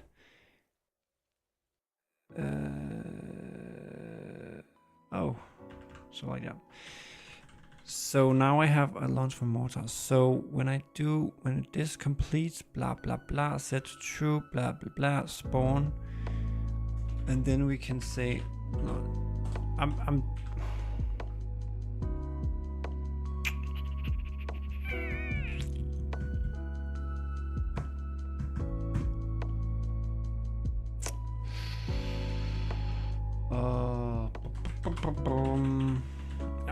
yeah, it's not perfect, and we don't want to okay, we do some hacky stuff now just to test it out, because now when it launches it should actually launch up, but this is a crappy way of doing it because I'm not keeping track of cancellation tokens and tasks and stuff like that. But right now I just want to see if it works. Let's see. Oh, Matei Corin Can you say hi? Hi. Yeah, I am actually here live. Testing out. I said, can you say hi? Hi. So yeah, I can. So interesting, Matetai. So this, are you following me normally, or this did this live stream show up in just your feed randomly? Because this is my first time streaming vertically on YouTube. I'm also streaming the same stream on a regular, normal horizontal stream. So, and I'm just trying out this vertical stuff just because that's what the cool kids are doing. Really is also making a game right now. Cool. Hey, Mr. Paraboy. How are you? Thank you. Matei. I don't know if I'm saying that correctly. Sorry. But if you could, yeah, did this live stream show up in your feed, in your shorts feed, or are you following me already beforehand? Let's see. Oh! Did you see that? Did you see that? So obviously there's a problem because, yeah, there's tons of problems, but one thing you can see that is the problem is that it have the same kind of, upward force as it have when it's not in a tube. And of course the force going up when it's in a tube should be larger, but we can fix that easily.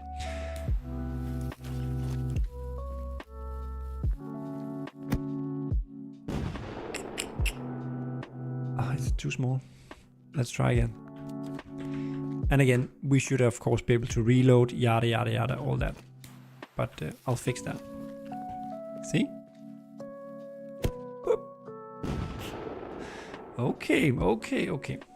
This will probably not work multiplayer or with a client connecting anyway, but that's not really the target right now. So what we could do, and now actually, are you still here, Amnesty? Because this is actually one of the questions for you because you are a modder. So if we should think, let me just hear if you are here still, Amnesty. Okay, Mate. So it just showed up in your shorts. Okay, cool. Thank you. Cool. Can you try Dum Dum? Huh? By the way, I'm making a game called Fireworks Mania, and it's already out on Steam. If you don't know it, it's a game about playing around with fireworks in a sandbox. And I'm working on some new stuff. Okay, Amnesty, you're here. Okay. One question. I don't know if you saw it, but I just actually had it kind of working. Okay, if you're back now, let's take it once again. There's a lot of code things I need to fix because it's not ideal. This is so annoying. It's not ideal at all, but I actually got it kind of working now. Kind of working, not multiplayer working. I haven't tested that at least, but I know what the problem was at least before. Okay, so see this. And I can't reload the mortar right now because you can reset a fuse and blah, blah, blah. Doesn't matter. Okay, so see here we have we have a mortar here, boops, and we have a shell we put in here, and we can put a shell here. So as we talked about in the beginning, I don't know if you were here, but a shell outside of a tube kind of needs to go with a little pull because, it's not in this tube. So that pressure that is actually pushing it out is not there. And therefore it should only do a little jump when it's outside, when it's ignited outside of a tube. But as you will see here, when I ignite it in the tube, it have the same, because it's the same force. So you can see here, it's not going up very far. So my question to you as a modder, Amnesty, what should we do? Because we can do two things. On the shell, we can have a setting on the shell. I can actually show you. We could have a setting on a shell that's Let me show here. This is not final, this is of course work in progress. But as you can see here, we have a ground launch force, and that is the physics force that is applied to the shell when it's on the ground. Right now I call it ground launch. And we also have a sound when it's on the ground, and we have an effect on the ground. The effect is of course the same. Sound might also be the same, but that doesn't matter right now. It's the force that's a problem. So we can do two things. Either I can do another property here, where you on the shell set the physics force that is being used to send out the shell when it's loaded. So that might be 50 in this case, where it's 10 when it's on the ground and 50 when it's not on the ground, when it's loaded. But more realistically, the amount of physics force applied to the shell, the explosion in the shell in the bottom is really the same if it's on the ground or if it's in the tube.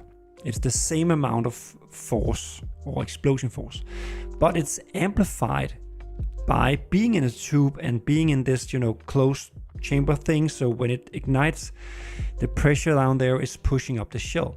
So with that in mind, we could also have a setting on the tube, on the mortar, or on the shell itself that multiplies that force. I know I might be overthinking it now, but would you prefer to be able to set the amount of force applied to the shell on the ground and in the mortar as two different values on the shell? Or would you like to have one force set on the shell and then have the mortar be kind of an amplifier, or have an amplifier on the shell? So like you set the force to 5 and then you set the amplifier to 5, for instance. So on the ground it uses the force of 5, and when it's put in the mortar it uses the multiplied force, which would be 25 in this case. That was a long talk for a pretty simple thing. What if you had it just play a whole particle system that launch embers, trails, effects, all that can be done.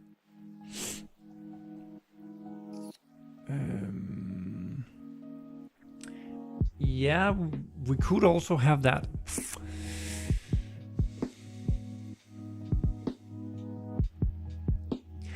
But the thing is that, yeah, I see what you mean. So like, for the normal tubes, for the preloaded tubes that we have in the game now, the effect is two things. The effect is actually shooting it up and the exploding effect. Where here we have a shell that we force out with physics, and then the explosion happens up there. The idea of having a particle system being the poof is pretty nice, because I think that would perform better, because having that physics thing on the actual shell can be pretty taxing, especially if we have like a lot of these going off.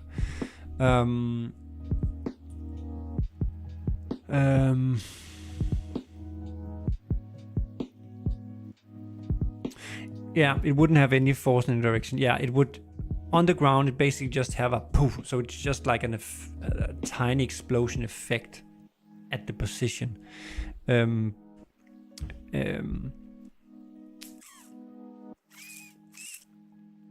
when it's in a tube, it's actually a much bigger force actually applied to the shell and in the direction of the tube.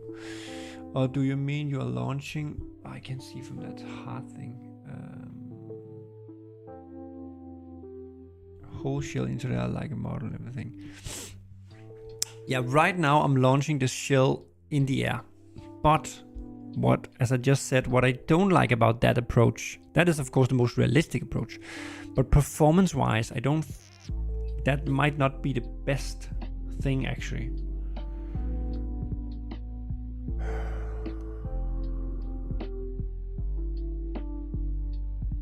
But would it make sense from a modder's point of view to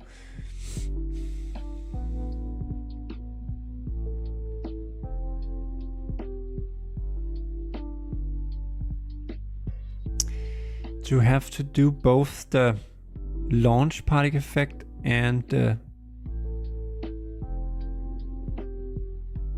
actual explosion effect?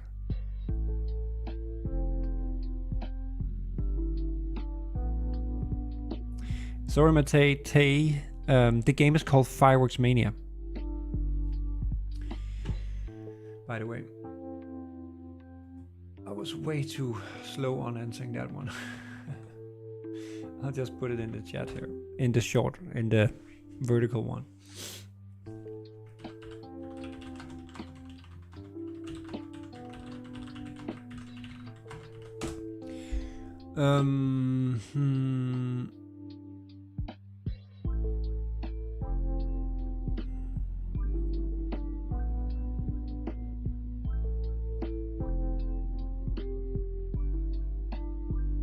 Okay, so in the Panini's version, you had to do the effect of the shell going out of the mortar was done as an effect from your side.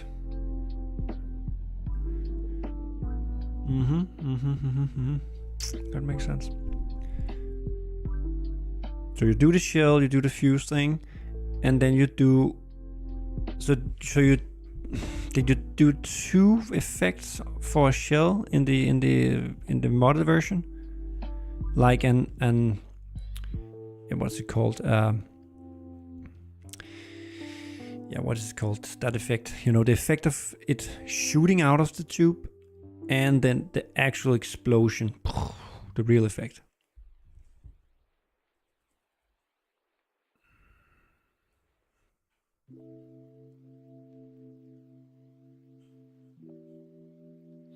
So I'm just asking basically how did it work seen from a modder's point of view?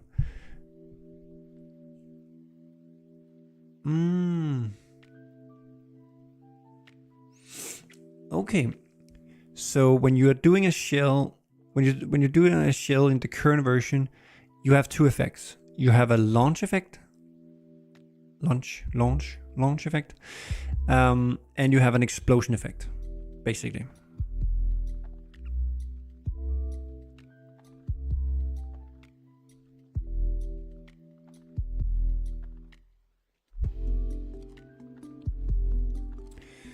But I'm saying for this, it can essentially be done the same as the single shot tubes, and the shell model inside the tube can just be deleted.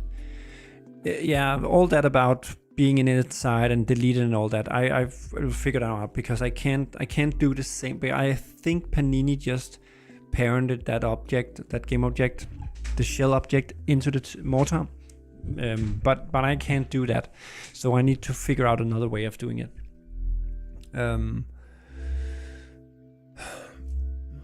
But having two effects might not be a bad idea, and might actually be simpler and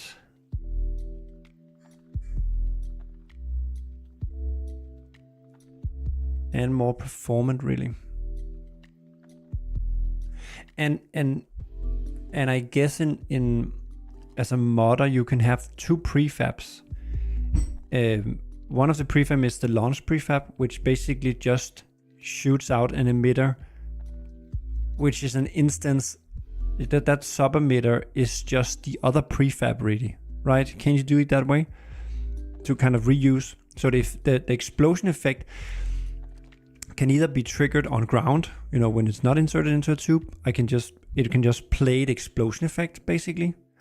And when it's fired from within a tube, it plays the launch and explode effect, which is basically just a prefab that fires off a single something effect. And then as a sub-emitter of that one is the other prefab, which is the explosion. That would be pretty cool, actually, I think. And simpler, really. And more performant.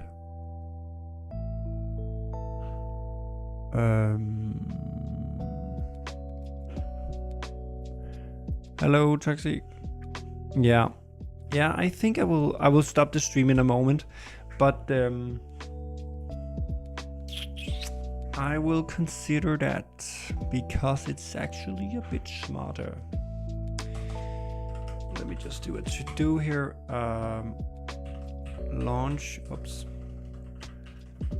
and explode prefab and explode effect prefab of actually shooting out the shell.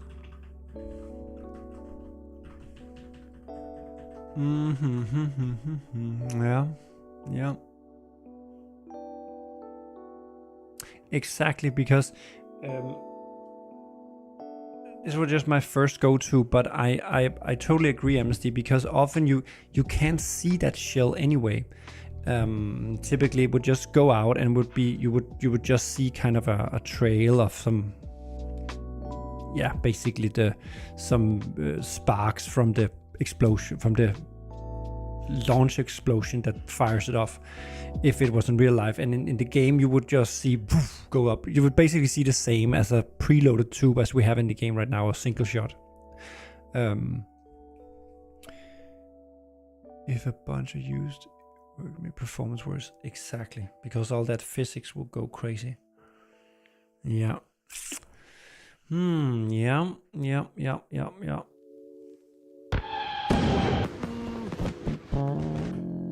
Let's just have some cozy fireworks while we are talking about this.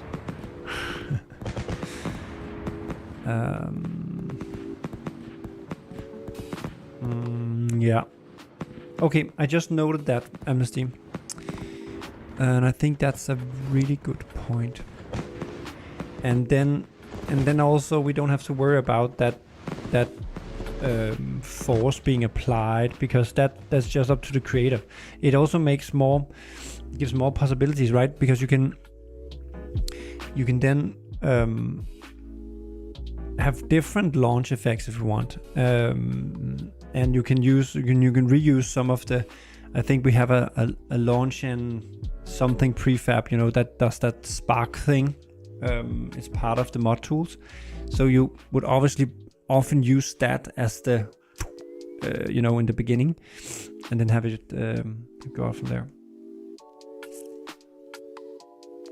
I think having in mind that it's basically a preloaded tube that can be reloaded and models changed, deleted in the best way to think about it. Yeah, I think you are right, and that also makes it a little easier.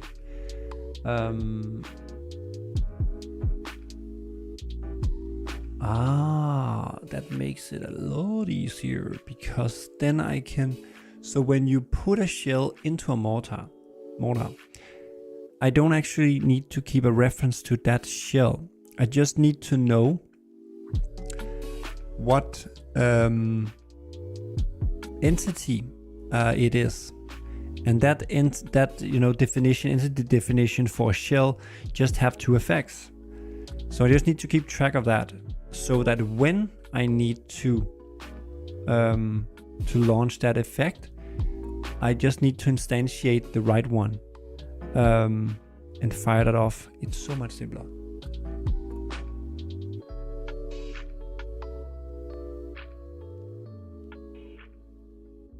It's so much simpler. And then we can also, if we wanted to, we could have a model as part of that definition too, that I could basically place inside the tube if you wanted that, look down in the tube and see it down there.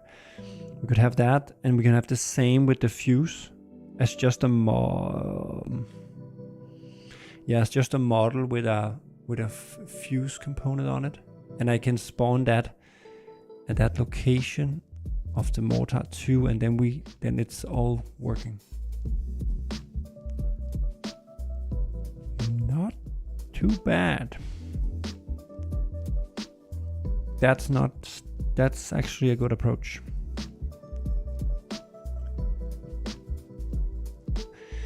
And if the shell is lit with no tube, the launch effect and force are not applied to the effect. Exactly.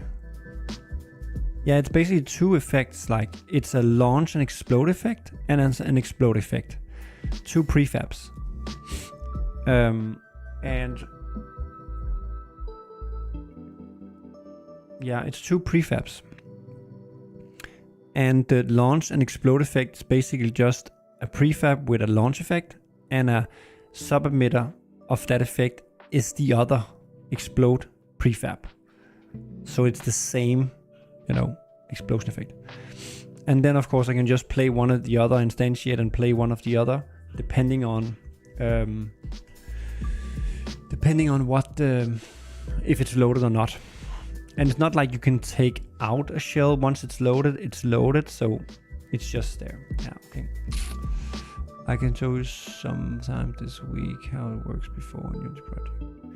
Yeah, to be honest, I haven't tried looking into how to do it in other, but if you can show me, we can do a little chat on Discord just to see how it works.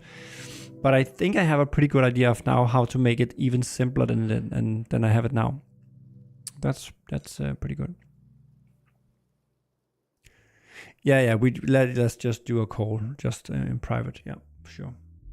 But anyway, that's it for today. First vertical short stream that was only turned on really for the second half of the live stream. But I basically got some basic stuff working with the shell and mortar, and now at the end here, together with you guys, especially you, Amnesty, I got an even simpler idea I have to try out tomorrow. Not on live stream most likely, but just offline. But that's it, and thank you, and bye, and see you in the next live stream. And of course, if you haven't checked out the game I'm actually working on here, it's called Fireworks Mania, and you can find it on Steam. And let me see, now I have an ending. Yeah, so we have an ending stuff here on the normal stream, and I have not an ending thing on the vertical. I have to figure out how to do that. But anyway, that was it for today. See you guys. Bye bye.